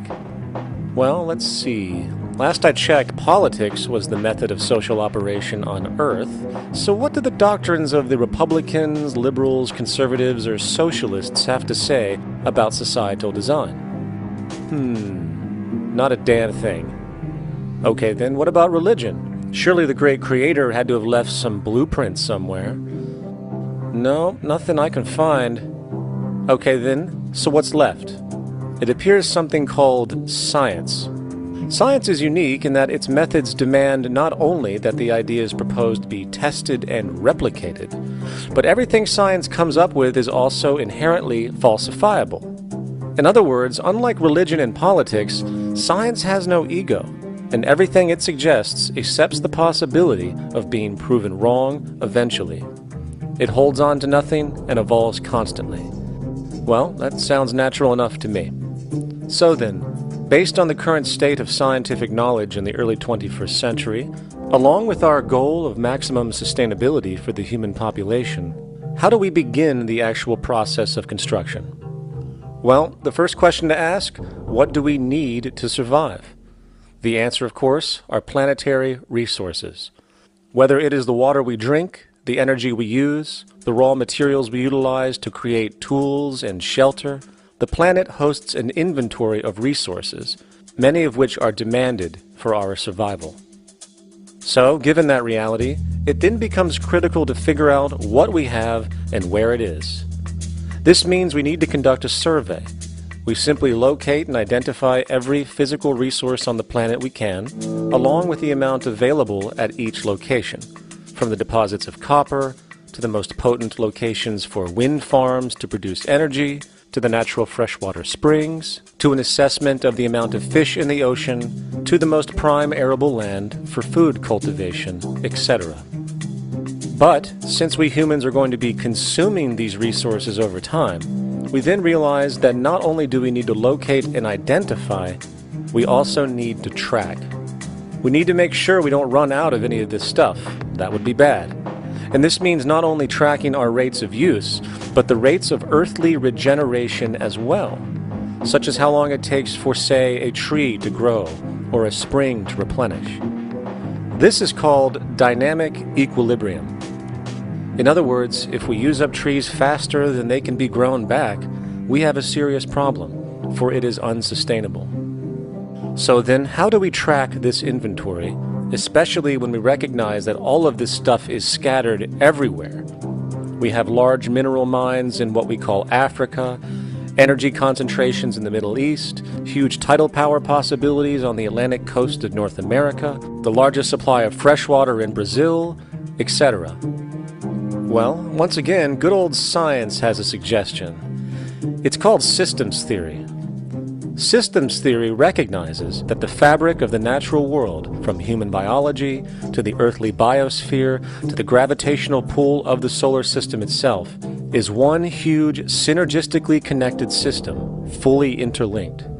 Just as human cells connect to form our organs, and the organs connect to form our bodies, and since our bodies cannot live without the earthly resources of food, air, and water, we are intrinsically connected to the earth, and so on. So, as nature suggests, we take all of this inventory and tracking data and create a system to manage it. A global resource management system, in fact, to account for every relevant resource on the planet. There is simply no logical alternative if our goal as a species is survival in the long run. We have to keep track as a whole. That understood, we can now consider production. How do we use all this stuff? What will our process of production be, and what do we need to consider to make sure it is as optimized as possible to maximize our sustainability? Well, the first thing that jumps right out at us is the fact that we need to constantly try and preserve. The planet's resources are essentially finite, so it is important that we be strategic. Strategic preservation is key. The second thing we recognize is that some resources are really not as good as others in their performance. In fact, some of this stuff, when put into use, has a terrible effect on the environment, which invariably hinders our own health. For example, oil and fossil fuels, no matter how you cut it, release some pretty destructive agents into the environment. Therefore, it is critical we do our best to use such things only when we really have to, if at all. Fortunately for us, we see a ton of solar, wind, tidal, wave, heat differential, and geothermal possibilities for energy production, so we can strategize objectively about what we use and where to avoid what could be called negative retroactions, or anything that results from production or use that damages the environment and hence ourselves. We will call this strategic safety to couple in with our strategic preservation. But production strategies do not stop there. We are going to need an efficiency strategy for the actual mechanics of production itself. And what we find is that there are roughly 3 specific protocols we must adhere to. 1. Every good we produce must be designed to last as long as possible. Naturally, the more things break down, the more resources we are going to need to replace them, and the more waste produced. 2. When things do break down or are no longer usable for whatever reason, it is critical that we harvest or recycle as much as we possibly can. So the production design must take this into account directly at the very earliest stages. 3. Quickly evolving technologies, such as electronics, which are subject to the fastest rates of technological obsolescence, would need to be designed to foreshadow and accommodate physical updates. The last thing we want to do is throw away an entire computer system just because it has only one broken part or is outdated. So we simply design the components to be easily updated, part by part, standardized and universally interchangeable, foreshadowed by the current trend of technological change. And when we realize that the mechanisms of strategic preservation, strategic safety, and strategic efficiency are purely technical considerations, devoid of any human opinion or bias, we simply program these strategies into a computer which can weigh and calculate all the relevant variables, allowing us to always arrive at the absolute best method for sustainable production based on current understandings. And while that might sound complex, all it is a glorified calculator. Not to mention, such multivariate decision-making and monitoring systems are already used across the world today for isolated purposes. It is simply a process of scaling it out. So, now we not only have our resource management system, but also a production management system, both of which are easily computer automated to maximize efficiency, preservation, and safety. The informational reality is that the human mind, or even a group of humans, cannot track what needs to be tracked. It must be done by computers, and it can be. And this brings us to the next level, distribution. What sustainability strategies make sense here? Well, since we know that the shortest distance between 2 points is a straight line, and since energy is required to power transport machines, the less transport distance, the more efficient. Producing goods in one continent and shipping them over to another only makes sense if the goods in question simply cannot be produced in the target area. Otherwise, it is nothing but wasteful. We must localize production so distribution is simple, fast, and requires the least amount of energy. We'll call this the proximity strategy. which simply means we reduce the travel of goods as much as possible, whether raw materials or finished consumer products. Of course, it might also be important to know what goods we are transporting and why, and this falls under the category of demand. And demand is simply what people need to be healthy and to have a high quality of life.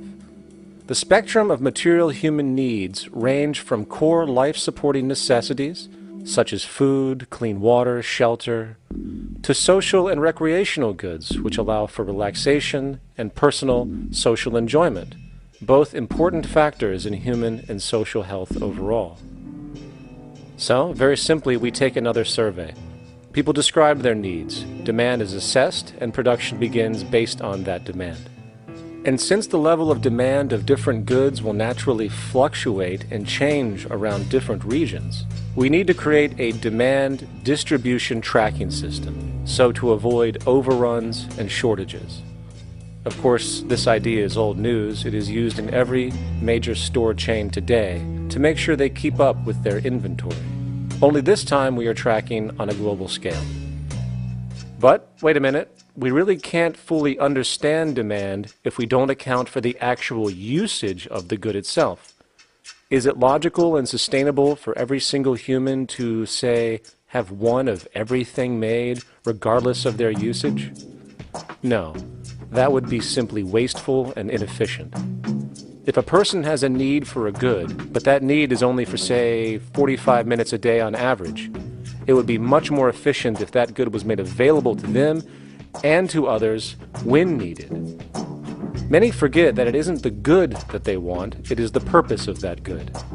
When we realize that the good itself is only as important as its utility, we see that external restriction, or what we might call today ownership, is extremely wasteful and environmentally illogical in a fundamental economic sense. So, we need to devise a strategy called strategic access. This would be the foundation of our demand distribution tracking system, which makes sure we can meet the demand of the population's needs for access of whatever they need when they need it. And as far as physically obtaining the goods, centralized and regional access centers all make sense for the most part, placed in close proximity to the population, and a person would simply come in, take the item, use it, and when finished, return it when it is no longer needed. Sort of how a library works today. In fact, these centers could not only exist in the community in the way we see local stores today, but specialized access centers would exist in specific areas where often certain goods are utilized, saving more energy with less repeat transport. And once this demand tracking system is in order, it is tied into our production management system, and of course into our resource management system, hence creating a unified, dynamically updating, global economic management machine that simply makes sure we remain sustainable, starting with securing the integrity of our finite resources, moving to make sure we only create the best, most strategic goods possible, while distributing everything in the most intelligent and efficient way. And the unique result of this preservation-based approach, which is intuitively counter to many, is that this logical, ground-up, empirical process of preservation and efficiency, which can only define true human sustainability on this planet, would likely enable something never before seen in human history.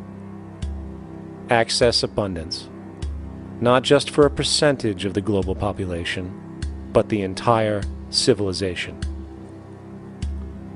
This economic model, as was just generalized, this responsible systems approach to total Earth resource management and processes, designed again to do nothing less than take care of humanity as a whole in the most efficient and sustainable way, could be termed a resource-based economy. The idea was defined in the 1970s by structural engineer Jacques Fresco. He understood back then that society was on a collision course with nature and itself, unsustainable on every level.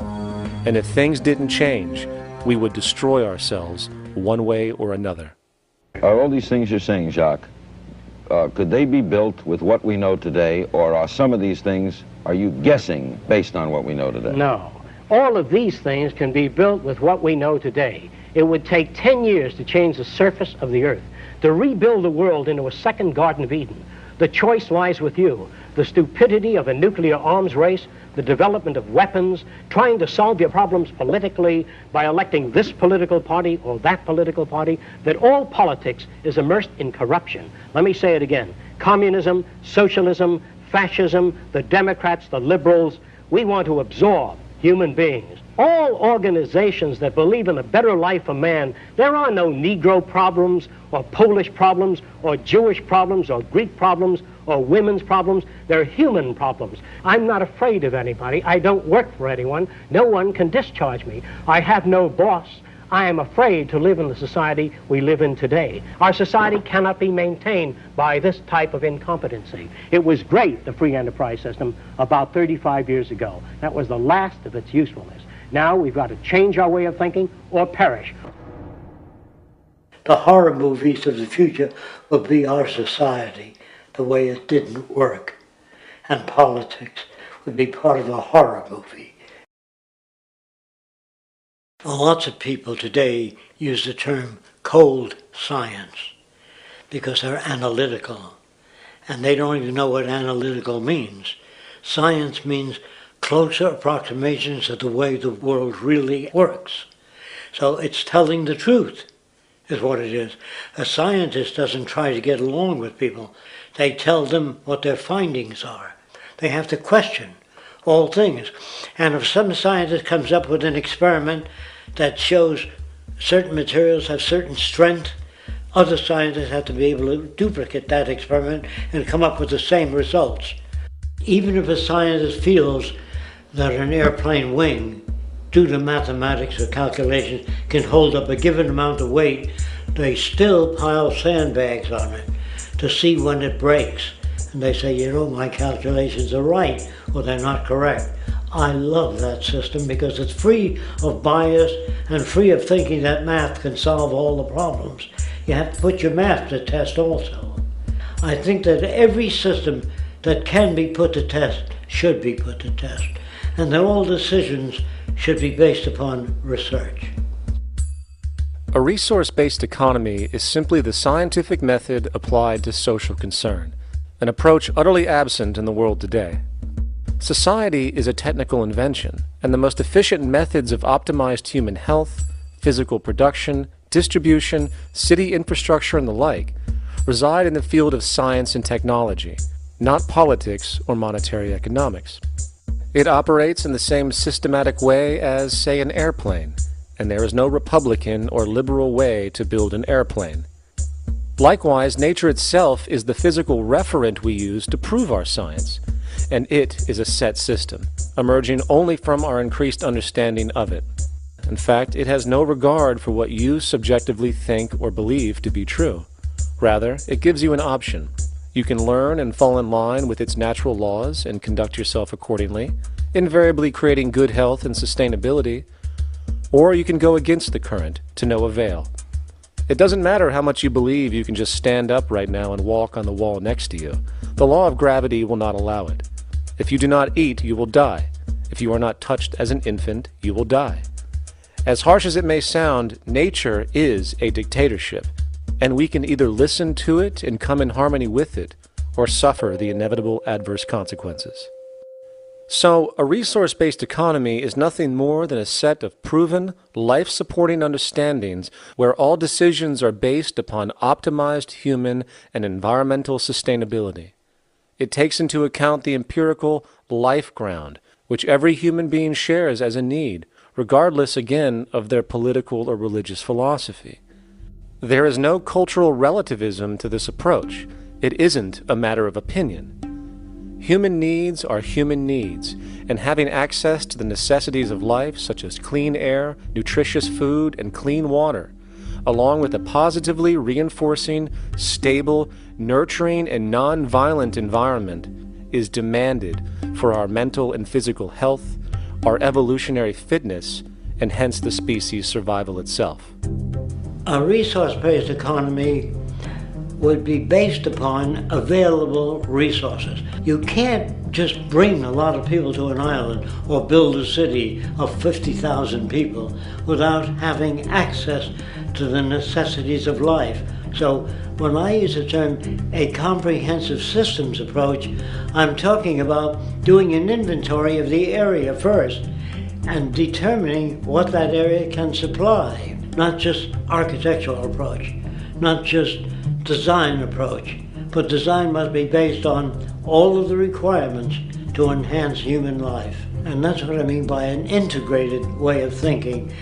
Food, clothing, shelter, warmth, love, all those things are necessary. If you deprive people of any of them, you have a lesser human being, less capable of functioning. As previously outlined, a resource-based economy's ground-up, global, systems approach to extraction, production, and distribution is based upon a set of true economic mechanisms, or strategies, which guarantee efficiency and sustainability in every area of the economy. So, continuing this train of thought regarding logical design, what is next in our equation? Where does all this materialize? Cities. The advent of the city is a defining feature of modern civilization. Its role is to enable efficient access to the necessities of life, along with increased social support and community interaction. So how would we go about designing an ideal city? What shape should we make it? Square? Trapezoid? Well, given we're going to be moving around the thing, we might as well make it as equidistant as possible for ease, hence the circle. What should the city contain? Well, naturally we need a residential area, a goods production area, a power generation area, an agricultural area. But we also need nurturing as human beings, hence culture, nature, recreation, and education. So let's include a nice open park, an entertainment events area for cultural purposes and socializing, and educational and research facilities. And since we're working with a circle, it seems rational to place these functions in belts based on the amount of land required for each goal, along with ease of access. Very good. Now, let's get down to specifics. First, we need to consider the core infrastructure, or intestines, of the city organism. These would be the water, good, waste, and energy transport channels. Just as we have water and sewage systems under our cities today, we would extend this channeling concept to integrate waste recycling and delivery itself. No more mailmen or garbage men. It is built right in. We could even use automated pneumatic tubes and similar technologies. Same goes for transport. It needs to be integrated and strategically designed to reduce or even remove the need for wasteful, independent automobiles. Electric trams, conveyors, transveyors, and maglevs, which can take you virtually anywhere in the city, even up and down, along with connecting you to other cities as well. And of course, in the event an automobile is required, it is automated by satellite for safety and integrity. In fact, this automation technology is in working order right now. Automobile accidents kill about 1.2 million people every single year, injuring about 50 million. This is absurd and doesn't have to occur. Between efficient city design and automated driverless cars, this death toll can be virtually eliminated. Agriculture. Today, through our haphazard, cost-cutting industrial methods, using pesticides, excessive fertilizers, and other means, we have successfully destroyed much of the arable land on this planet, not to mention also extensively poisoning our bodies. In fact, industrial and agricultural chemical toxins now show up in virtually every human being tested, including infants.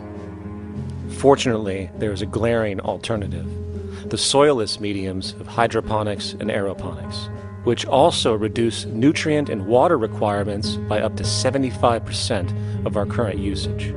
Food can now be organically grown on an industrial scale in enclosed vertical farms, such as in 50-story 1-acre plots, virtually eliminating the need for pesticides and hydrocarbons in general.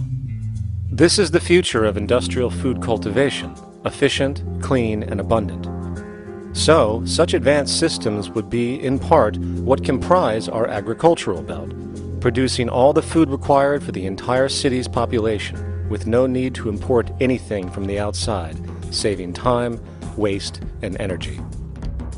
And speaking of energy, the energy belt would work in a systems approach to extract electricity from our abundant renewable mediums, specifically wind, solar, geothermal, and heat differentials, and if near water potentials, tidal and wave power.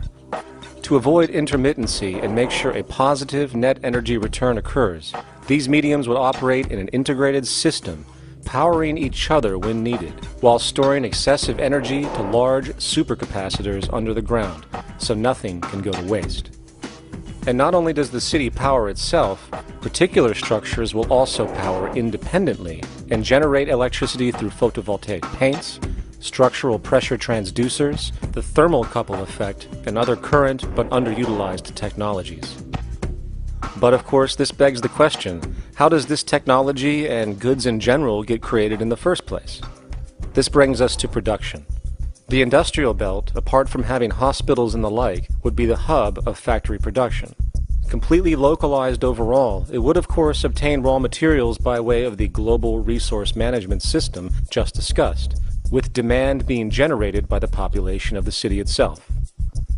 As far as the mechanics of production, we need to discuss a new, powerful phenomenon which was sparked very recently in human history and is on pace to changing everything. It's called mechanization, or the automation of labor. Well, if you look around you, you'll notice that almost everything that we use today is built automatically. Your shoes, your clothes, your home appliances, your car, and so on. They are all built by machines in an automatic way. Can we say that the society has not been influenced by these major technological advancements? Of course not. These systems really dictate new structures and new needs, and they make a lot of other things obsolete. So we've been going up in the development and use of technology in an exponential way. So definitely automation is going to continue. You cannot stop technologies that just make sense. Labor automation through technology is at the bottom of every major social transformation in human history. From the agricultural revolution and the invention of the plow, to the industrial revolution and the invention of the powered machine, to the information age we live in now through essentially the invention of advanced electronics and computers. And with regard to advanced production methods today, mechanization is now evolving on its own, moving away from the traditional method of assembling component parts into a configuration into an advanced method of creating entire products in one single process. Like most engineers, I'm fascinated by biology because it's so full of examples of extraordinary pieces of engineering. And absolutely, what biology is the study of things that copy themselves. Of course, that's as good a definition of life as we've got. Again, as an engineer, I've always been intrigued by the idea of machines that would copy themselves. RepRap is a three-dimensional printer. That's to say, it's a printer that you plug into a computer, and instead of making two-dimensional sheets of paper with patterns on, it makes real, physical, three-dimensional objects. Now, there's nothing new about that. 3D printers have been around for about 30 years. Big thing about RepRap is that it prints most of its own parts. So if you've got one, you can make another one and give it to a friend, as well as being able to print lots of useful things. From the simple printing of basic household goods in your home, to the printing of an entire automobile body in one swoop, advanced automated 3D printing now has the potential to transform virtually every field of production, including home construction. Contour crafting is actually a fabrication technology, the so-called 3D printing, when you directly build a 3D object from a computer model. Using contour crafting, it will be possible to build a 2,000 square foot home entirely by the machine in one day. The reason that people are interested in automating construction is that it really brings a lot of benefits. For example, construction is pretty labor intensive, and although it provides job for a sector of the society, it also has issues and complications. For example, construction is the most dangerous job that there is. It is worse than mining and agriculture. It has got the highest level of fatality almost in every country. Another issue is the waste. An average home in the United States has 3 to 7 tons of waste. So this is huge if we look at the impact of construction and knowing that about 40% of all materials in the world are used in construction. So a big waste of energy and resources and big damage to the environment as well. Making homes using hammers and nails and wood with the state of our technology today is really absurd and will go the way of our labor class in regards to manufacturing in the United States. Recently, there was a study by economist David Autor of MIT that states that our middle class is obsolete and being replaced by automation. Quite simply, mechanization is more productive, efficient, and sustainable than human labor in virtually every sector of the economy today. Machines do not need vacations, breaks, insurance, pensions, and they can work 24 hours a day every day. The output potential and accuracy compared to human labor is unmatched. The bottom line, repetitive human labor is becoming obsolete and impractical across the world, and the unemployment you see around you today is fundamentally the result of this evolution of efficiency in technology. For years, market economists have dismissed this growing pattern, which could be called technological unemployment, because of the fact that new sectors always seem to emerge to reabsorb the displaced workers. Today, the service sector is the only real hub left and currently employs over 80% of the American workforce, with most industrialized countries maintaining a similar proportion. However, this sector is now being challenged increasingly by automated kiosks, automated restaurants, and even automated stores. Economists today are finally acknowledging what they have been denying for years.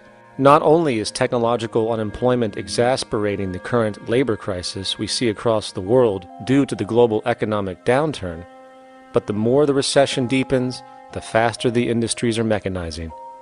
The catch, which is not realized, is that the faster they mechanize to save money, the more they displace people, the more they reduce public purchasing power.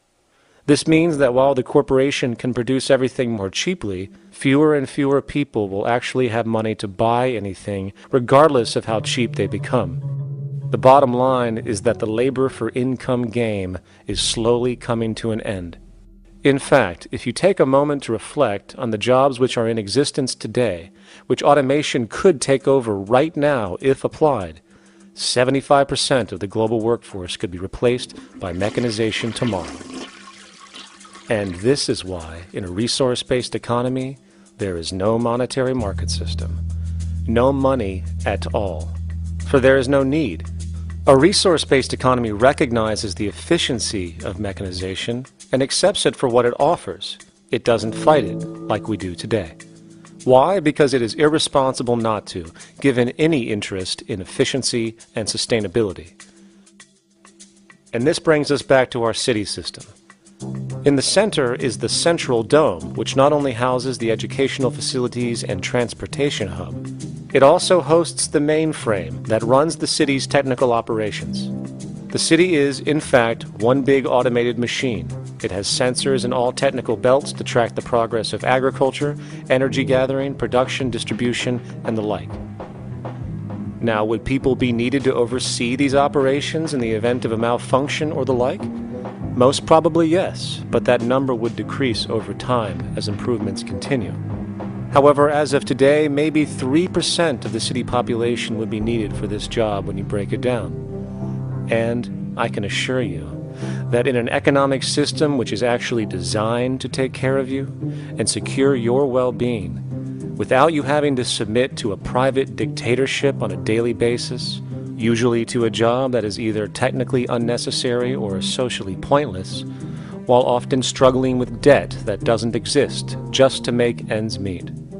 I guarantee you people will volunteer their time left and right to maintain and improve a system that actually takes care of them. And coupled with this issue of incentive comes the common assumption that if there isn't some external pressure for one to work for a living, people will just sit around, do nothing, and turn into fat, lazy blobs. This is nonsense. The labor system we have today is in fact the generator of laziness, not a resolver of it. If you think back to when you were a child, full of life, interested in new things to understand, likely creating and exploring, but as time went on, the system pushed you into the focus of figuring out how to make money. And from early education to study at a university, you are narrowed, only to emerge as a creature which serves as a cog in a wheel in a model that sends all the fruits to the upper 1%. Scientific studies have now shown that people are, in fact, not motivated by monetary reward when it comes to ingenuity and creation. The creation itself is the reward. Money, in fact, appears only to serve as an incentive for repetitive, mundane actions, a role we have just now shown can be replaced by machine. So when it comes to innovation, the actual use of the human mind, the monetary incentive has proven to be a hindrance, interfering and detracting from creative thought. And this might explain why Nikola Tesla, the Wright brothers, and other inventors who contributed massively to our current world never showed a monetary incentive to do so. Money is, in fact, a false incentive and causes 100 times more distortion than it does contribution. Good morning, class. Please settle down. The first thing I would like to do is go around the room and ask what everyone would like to be when they grow up. Who'd like to go first? Okay, how about you, Sarah? When I grow up, I want to work at McDonald's like my mom. Oh, family tradition, eh? How about you, Linda? When I grow up, I'm going to be a prostitute on the streets of New York City. Oh, glamour girl, huh? Very ambitious. How about you, Tommy? When I grow up, I'm going to be a rich, elitist businessman who works on Wall Street and profits off of the collapse of foreign economies. Enterprising, and great to see some multicultural interest. As stated before, a resource-based economy applies the scientific method to social concern, and this isn't limited to simply technical efficiency. It also has the consideration of human and social well-being directly and what comprises it. What good is a social system if, in the end, it doesn't produce happiness and peaceful coexistence? So it is important to point out that with the removal of the money system and the necessities of life provided, we would see a global reduction in crime by about 95% almost immediately, for there is nothing to steal, embezzle, scam, or the like. 95% of all people in prisons today are there due to some monetary-related crime or drug abuse, and drug abuse is a disorder, not a crime. So what about the other 5%, the truly violent, often seeming to some as being violent for the sake of being violent? Are they just evil people? The reason that I frankly think it's a waste of time to engage in moral value judgments about people's violence is because it doesn't advance by one iota our understanding of either the causes or the prevention of the violent behavior. People sometimes ask if I believe in forgiving criminals.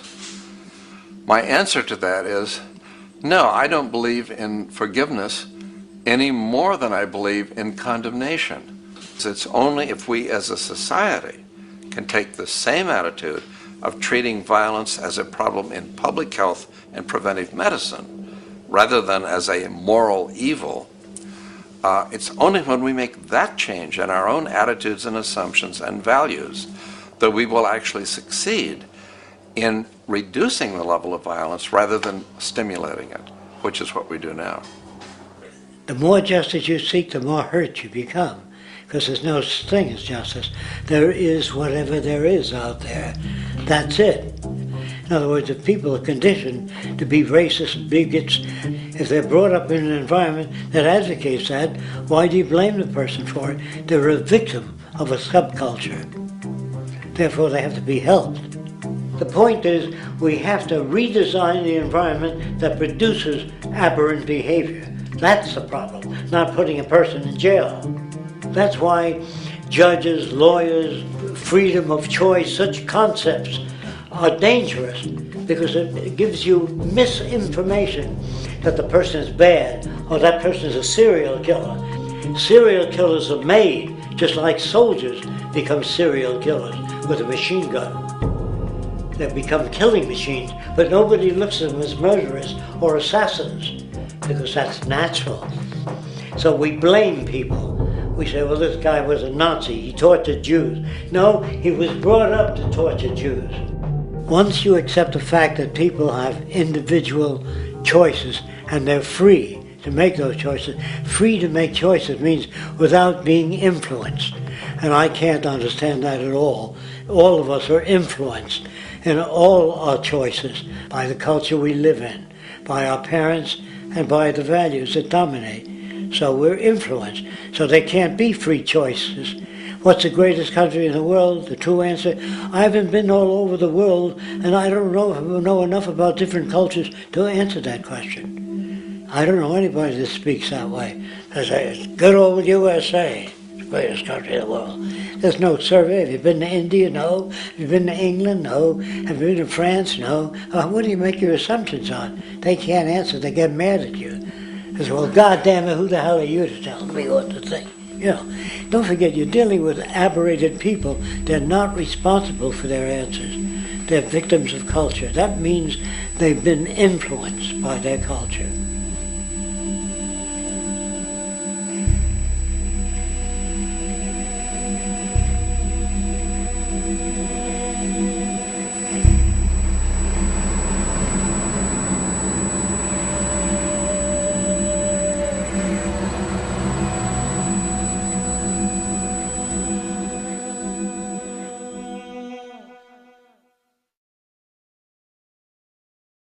When we consider a resource-based economy, there are often a number of arguments that tend to come up with regard to the efficiency. Hey!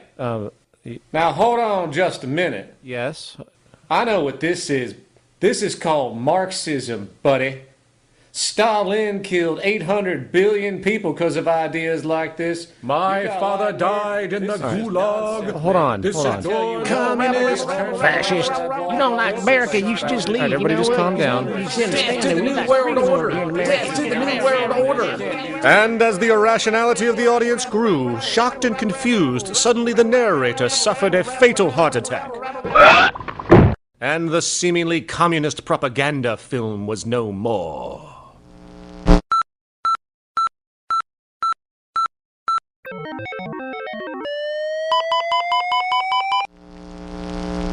You know, I've said that sort of thing to people in think tank type of situations, and you know, these Club of Rome types and so forth.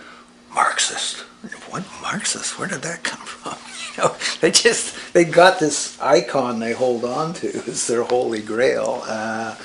And it's such an easy one, you know. People ask if I'm a socialist or a communist or a capitalist, and I say I'm none of the above. And why do you think that those are the only options? All of those political constructs were created by writers who assumed that we lived on a planet of infinite resources. Not a one of those political philosophies even contemplates that there might be a shortage of anything. I believe that communism, socialism, free enterprise, fascism are part of social evolution.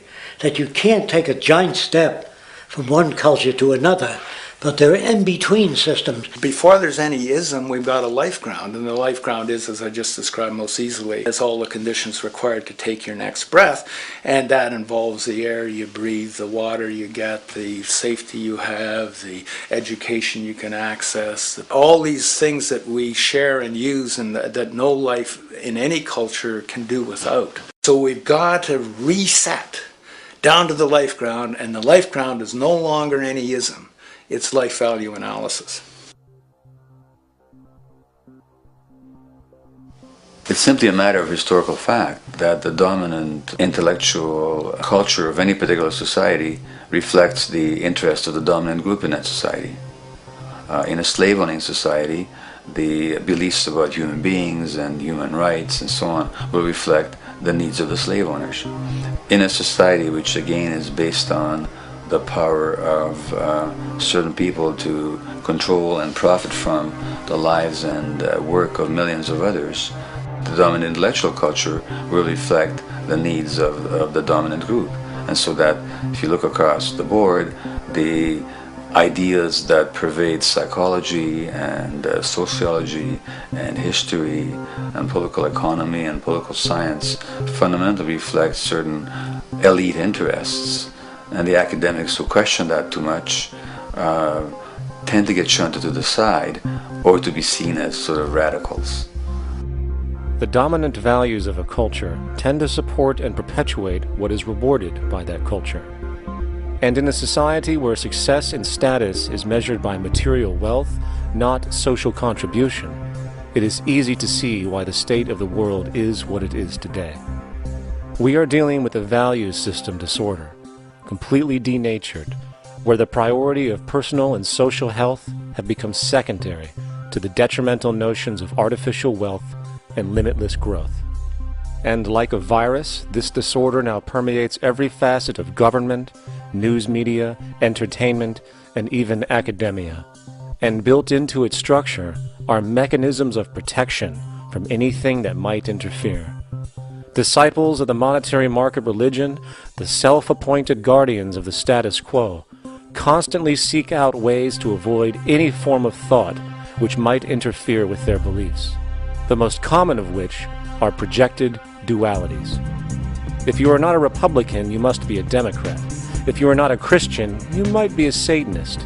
And if you feel society can be greatly improved to consider perhaps, I don't know, taking care of everyone, you're just a utopianist. And the most insidious of them all, if you are not for the free market, you must be against freedom itself. I'm a believer in freedom.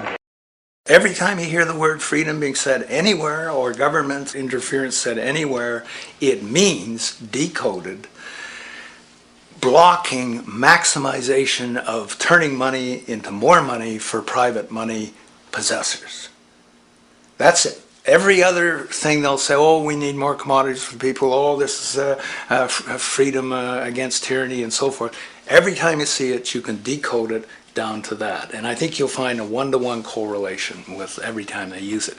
And this is the sense in which we might call it's a syntax, a governing syntax of understanding and of value, so that it governs beneath their own recognition of it. So they may not say, oh, I didn't mean that at all, but in fact, that's what they do. Just like you may speak a grammar, and you have rules of grammar you follow without recognizing what the rules are.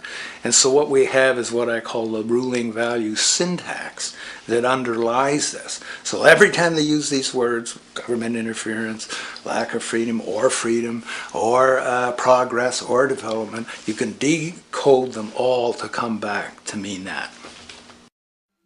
Of course, when you hear the word freedom, it tends to be in the same sentence with something called democracy. It's fascinating how people today seem to believe that they actually have a relevant influence on what their government does, forgetting that the very nature of our system offers everything for sale. The only vote that counts is the monetary vote, and it doesn't matter how much any activist yells about ethics or accountability.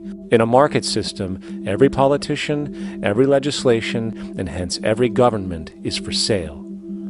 And even with the $20 trillion bank bailout starting in 2007, an amount of money which could have changed, say, the global energy infrastructure to fully renewable methods, instead going to a series of institutions that literally do nothing to help society, institutions that could be removed tomorrow with no recourse. The blind conditioning that politics and politicians exist for the public well-being still continues. The fact is, politics is a business, no different than any other in a market system, and they care about their self-interest before anything else. I don't really, honestly, deep down believe in political action. I think the system contracts and expands as it wants to. It accommodates these changes. I think the civil rights movement was an accommodation on the part of those who own the country.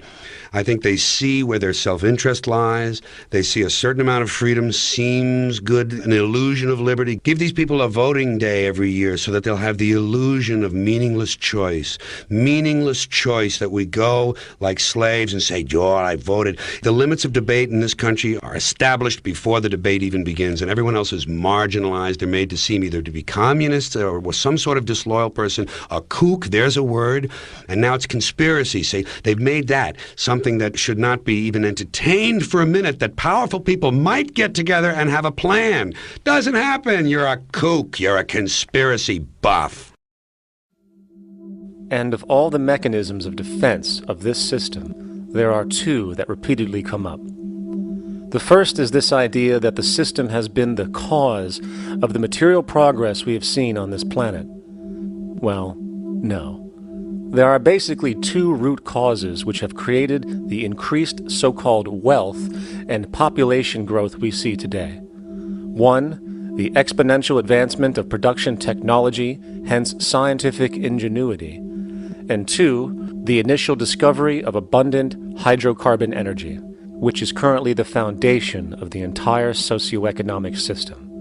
The free market, capitalist, monetary market system, whatever you want to call it, has done nothing but ride the wave of these advents with a distorted incentive system and a haphazard, grossly unequal method of utilizing and distributing those fruits. The second defense is a belligerent social bias generated from years of propaganda, which sees any other social system as a route to so-called tyranny, with various name-droppings of Stalin, Mao, Hitler, and the death tolls they generated. Well, as despotic as these men might have been, along with the societal approaches they perpetuated, when it comes to the game of death, when it comes to the systematic daily mass murder of human beings, nothing in history compares to what we have today. Famines throughout at least the last century of our history have not been caused by a lack of food. They've been caused by relative poverty. The economic resources were so inequitably distributed that the poor simply didn't have enough money with which to buy the food that would have been available if they could have afforded to pay for it. That would be an example of structural violence. Another example, in Africa and some other areas, but I'll particularly focus on Africa, tens of millions of people are dying of AIDS. Why are they dying? It's not because we don't know how to treat AIDS. We have, millions of people in the wealthy countries are getting along remarkably well because they have the medicines that will treat it. The people in Africa who are dying of AIDS are not dying because of the HIV virus. They're dying because they don't have the money with which to pay for the drugs that would keep them alive. Gandhi saw this. He said the deadliest form of violence is poverty. And that's absolutely right. Poverty kills far more people than all the wars in history, more people than all the murderers in history, more than all the suicides in history. Not only does structural violence kill more people than all the behavioral violence put together, structural violence is also the main cause of behavioral violence.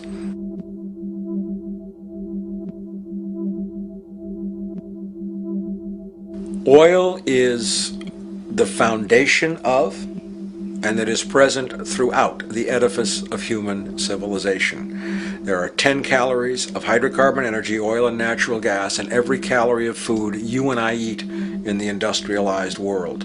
Fertilizers are made from natural gas. Pesticides are made from oil.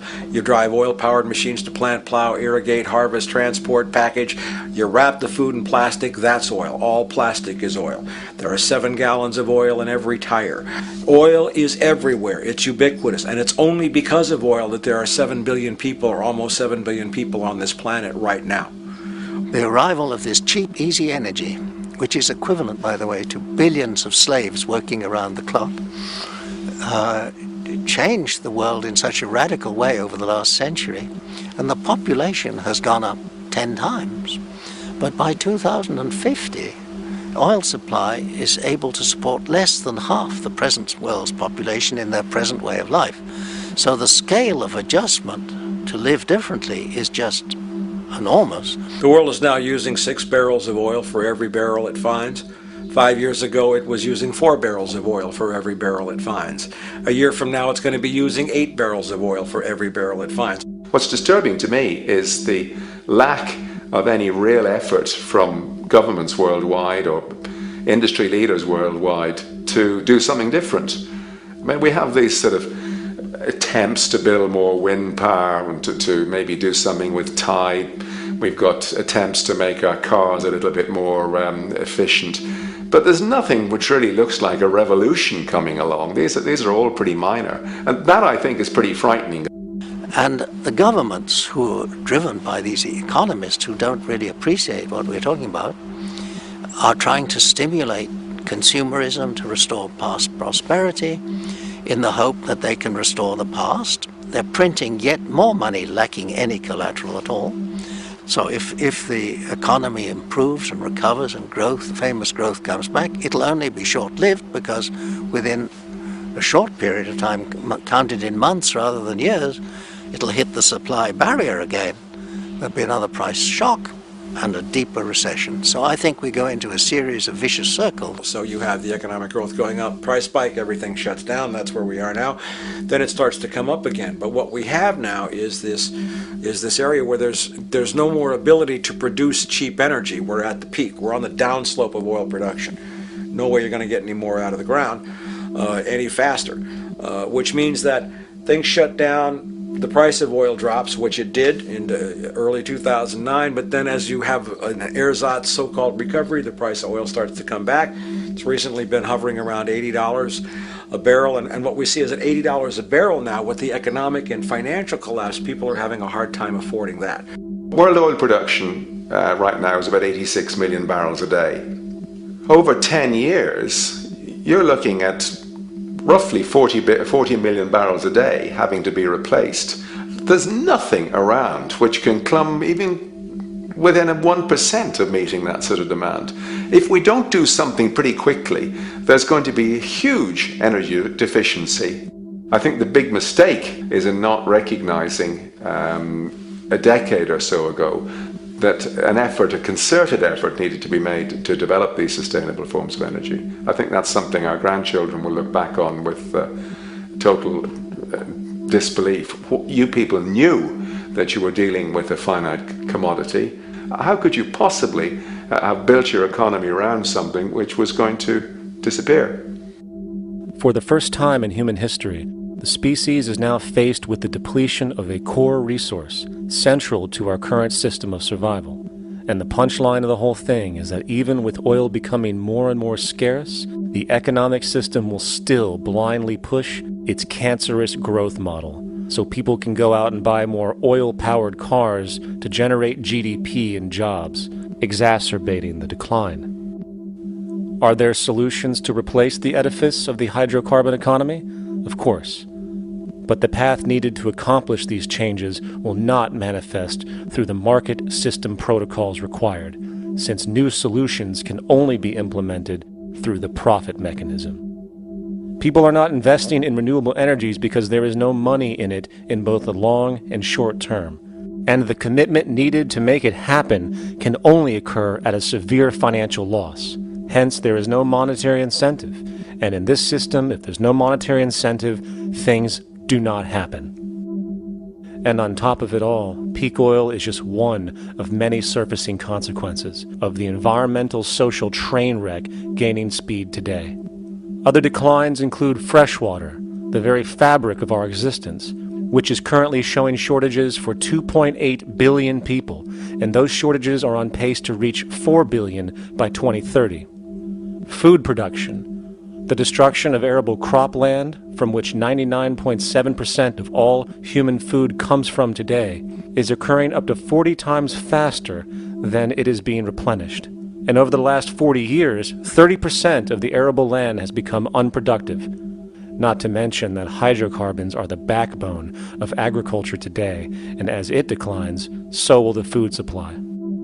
As far as resources in general, at our current patterns of consumption, by 2030 we will need 2 planets to continue our rates, not to mention the continual destruction of life-supporting biodiversity, causing extinction spasms and environmental destabilization across the globe. And with all of these declines, we have the near exponential population growth, where by 2030 there might be over 8 billion people on this planet. Energy production alone would need to increase 44% by 2030 to meet such demand. And again, since money is the only initiator of action, are we to expect that any country on the planet is going to be able to afford the massive changes needed to revolutionize agriculture, water processing, energy production, and the like, when the global debt pyramid scheme is slowly shutting the entire world down? Not to mention the fact that the unemployment you currently see is going to become normality due to the nature of technological unemployment. The jobs are not coming back. And finally, a broad social perspective.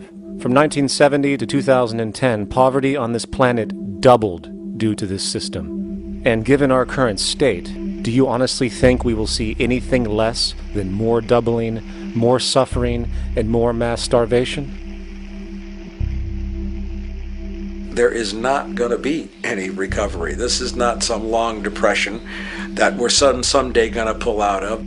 I think the next phase we're going to see after the next round of economic collapse is massive civil unrest, when employment checks stop being paid because the states have no money left. And when things get so bad that people lose confidence in their elected leaders, they will demand change if we don't kill each other in the process or destroy the environment. I'm just afraid that we might get to the point of no return. And that bothers me no end. We do all we can to avoid that condition. It's clear that we're on the verge of a great transition in human life. What we face now is this fundamental change of the life we've known over the last century. There has to be a link between the economy and the resources of this planet, the resources being, of course, all animal and plant life, the health of the oceans and everything else. This is a monetary paradigm that will not let go until it's killed the last human being. The in-group will do all it can to stay in power. And that's what you got to keep in mind. They'll use the Army and Navy and lies or whatever they have to use to keep in power. They're not about to give it up because they don't know of any other system that will perpetuate their kind.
corner of your life. Just remember that the goal is for us all to capture all we want.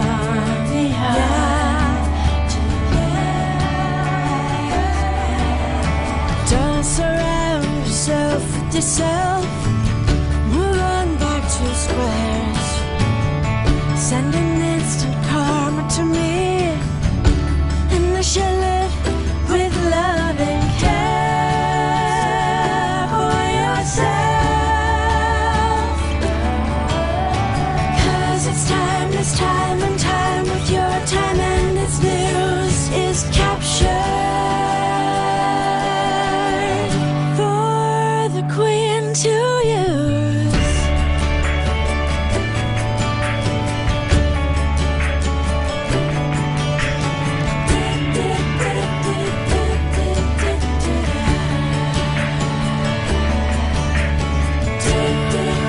Surround yourself with yourself. Surround yourself.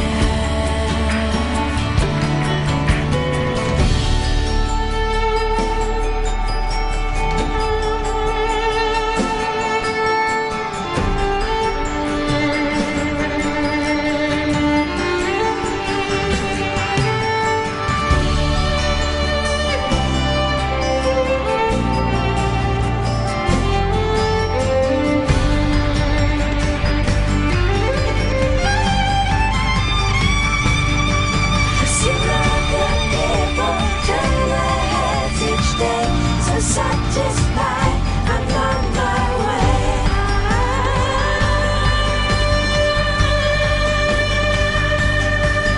See all the people turn their heads each day.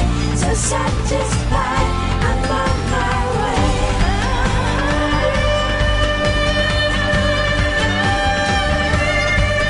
See all the people turn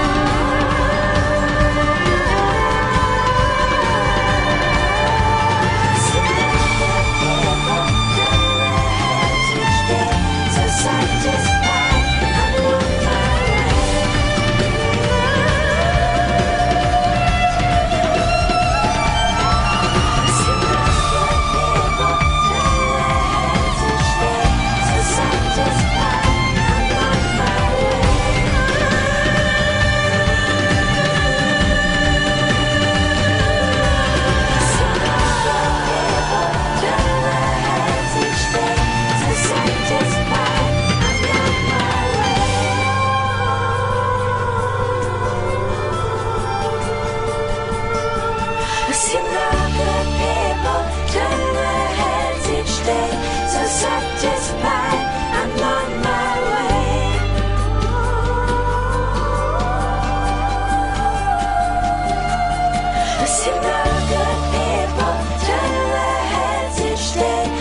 Satisfied, I'm on my way.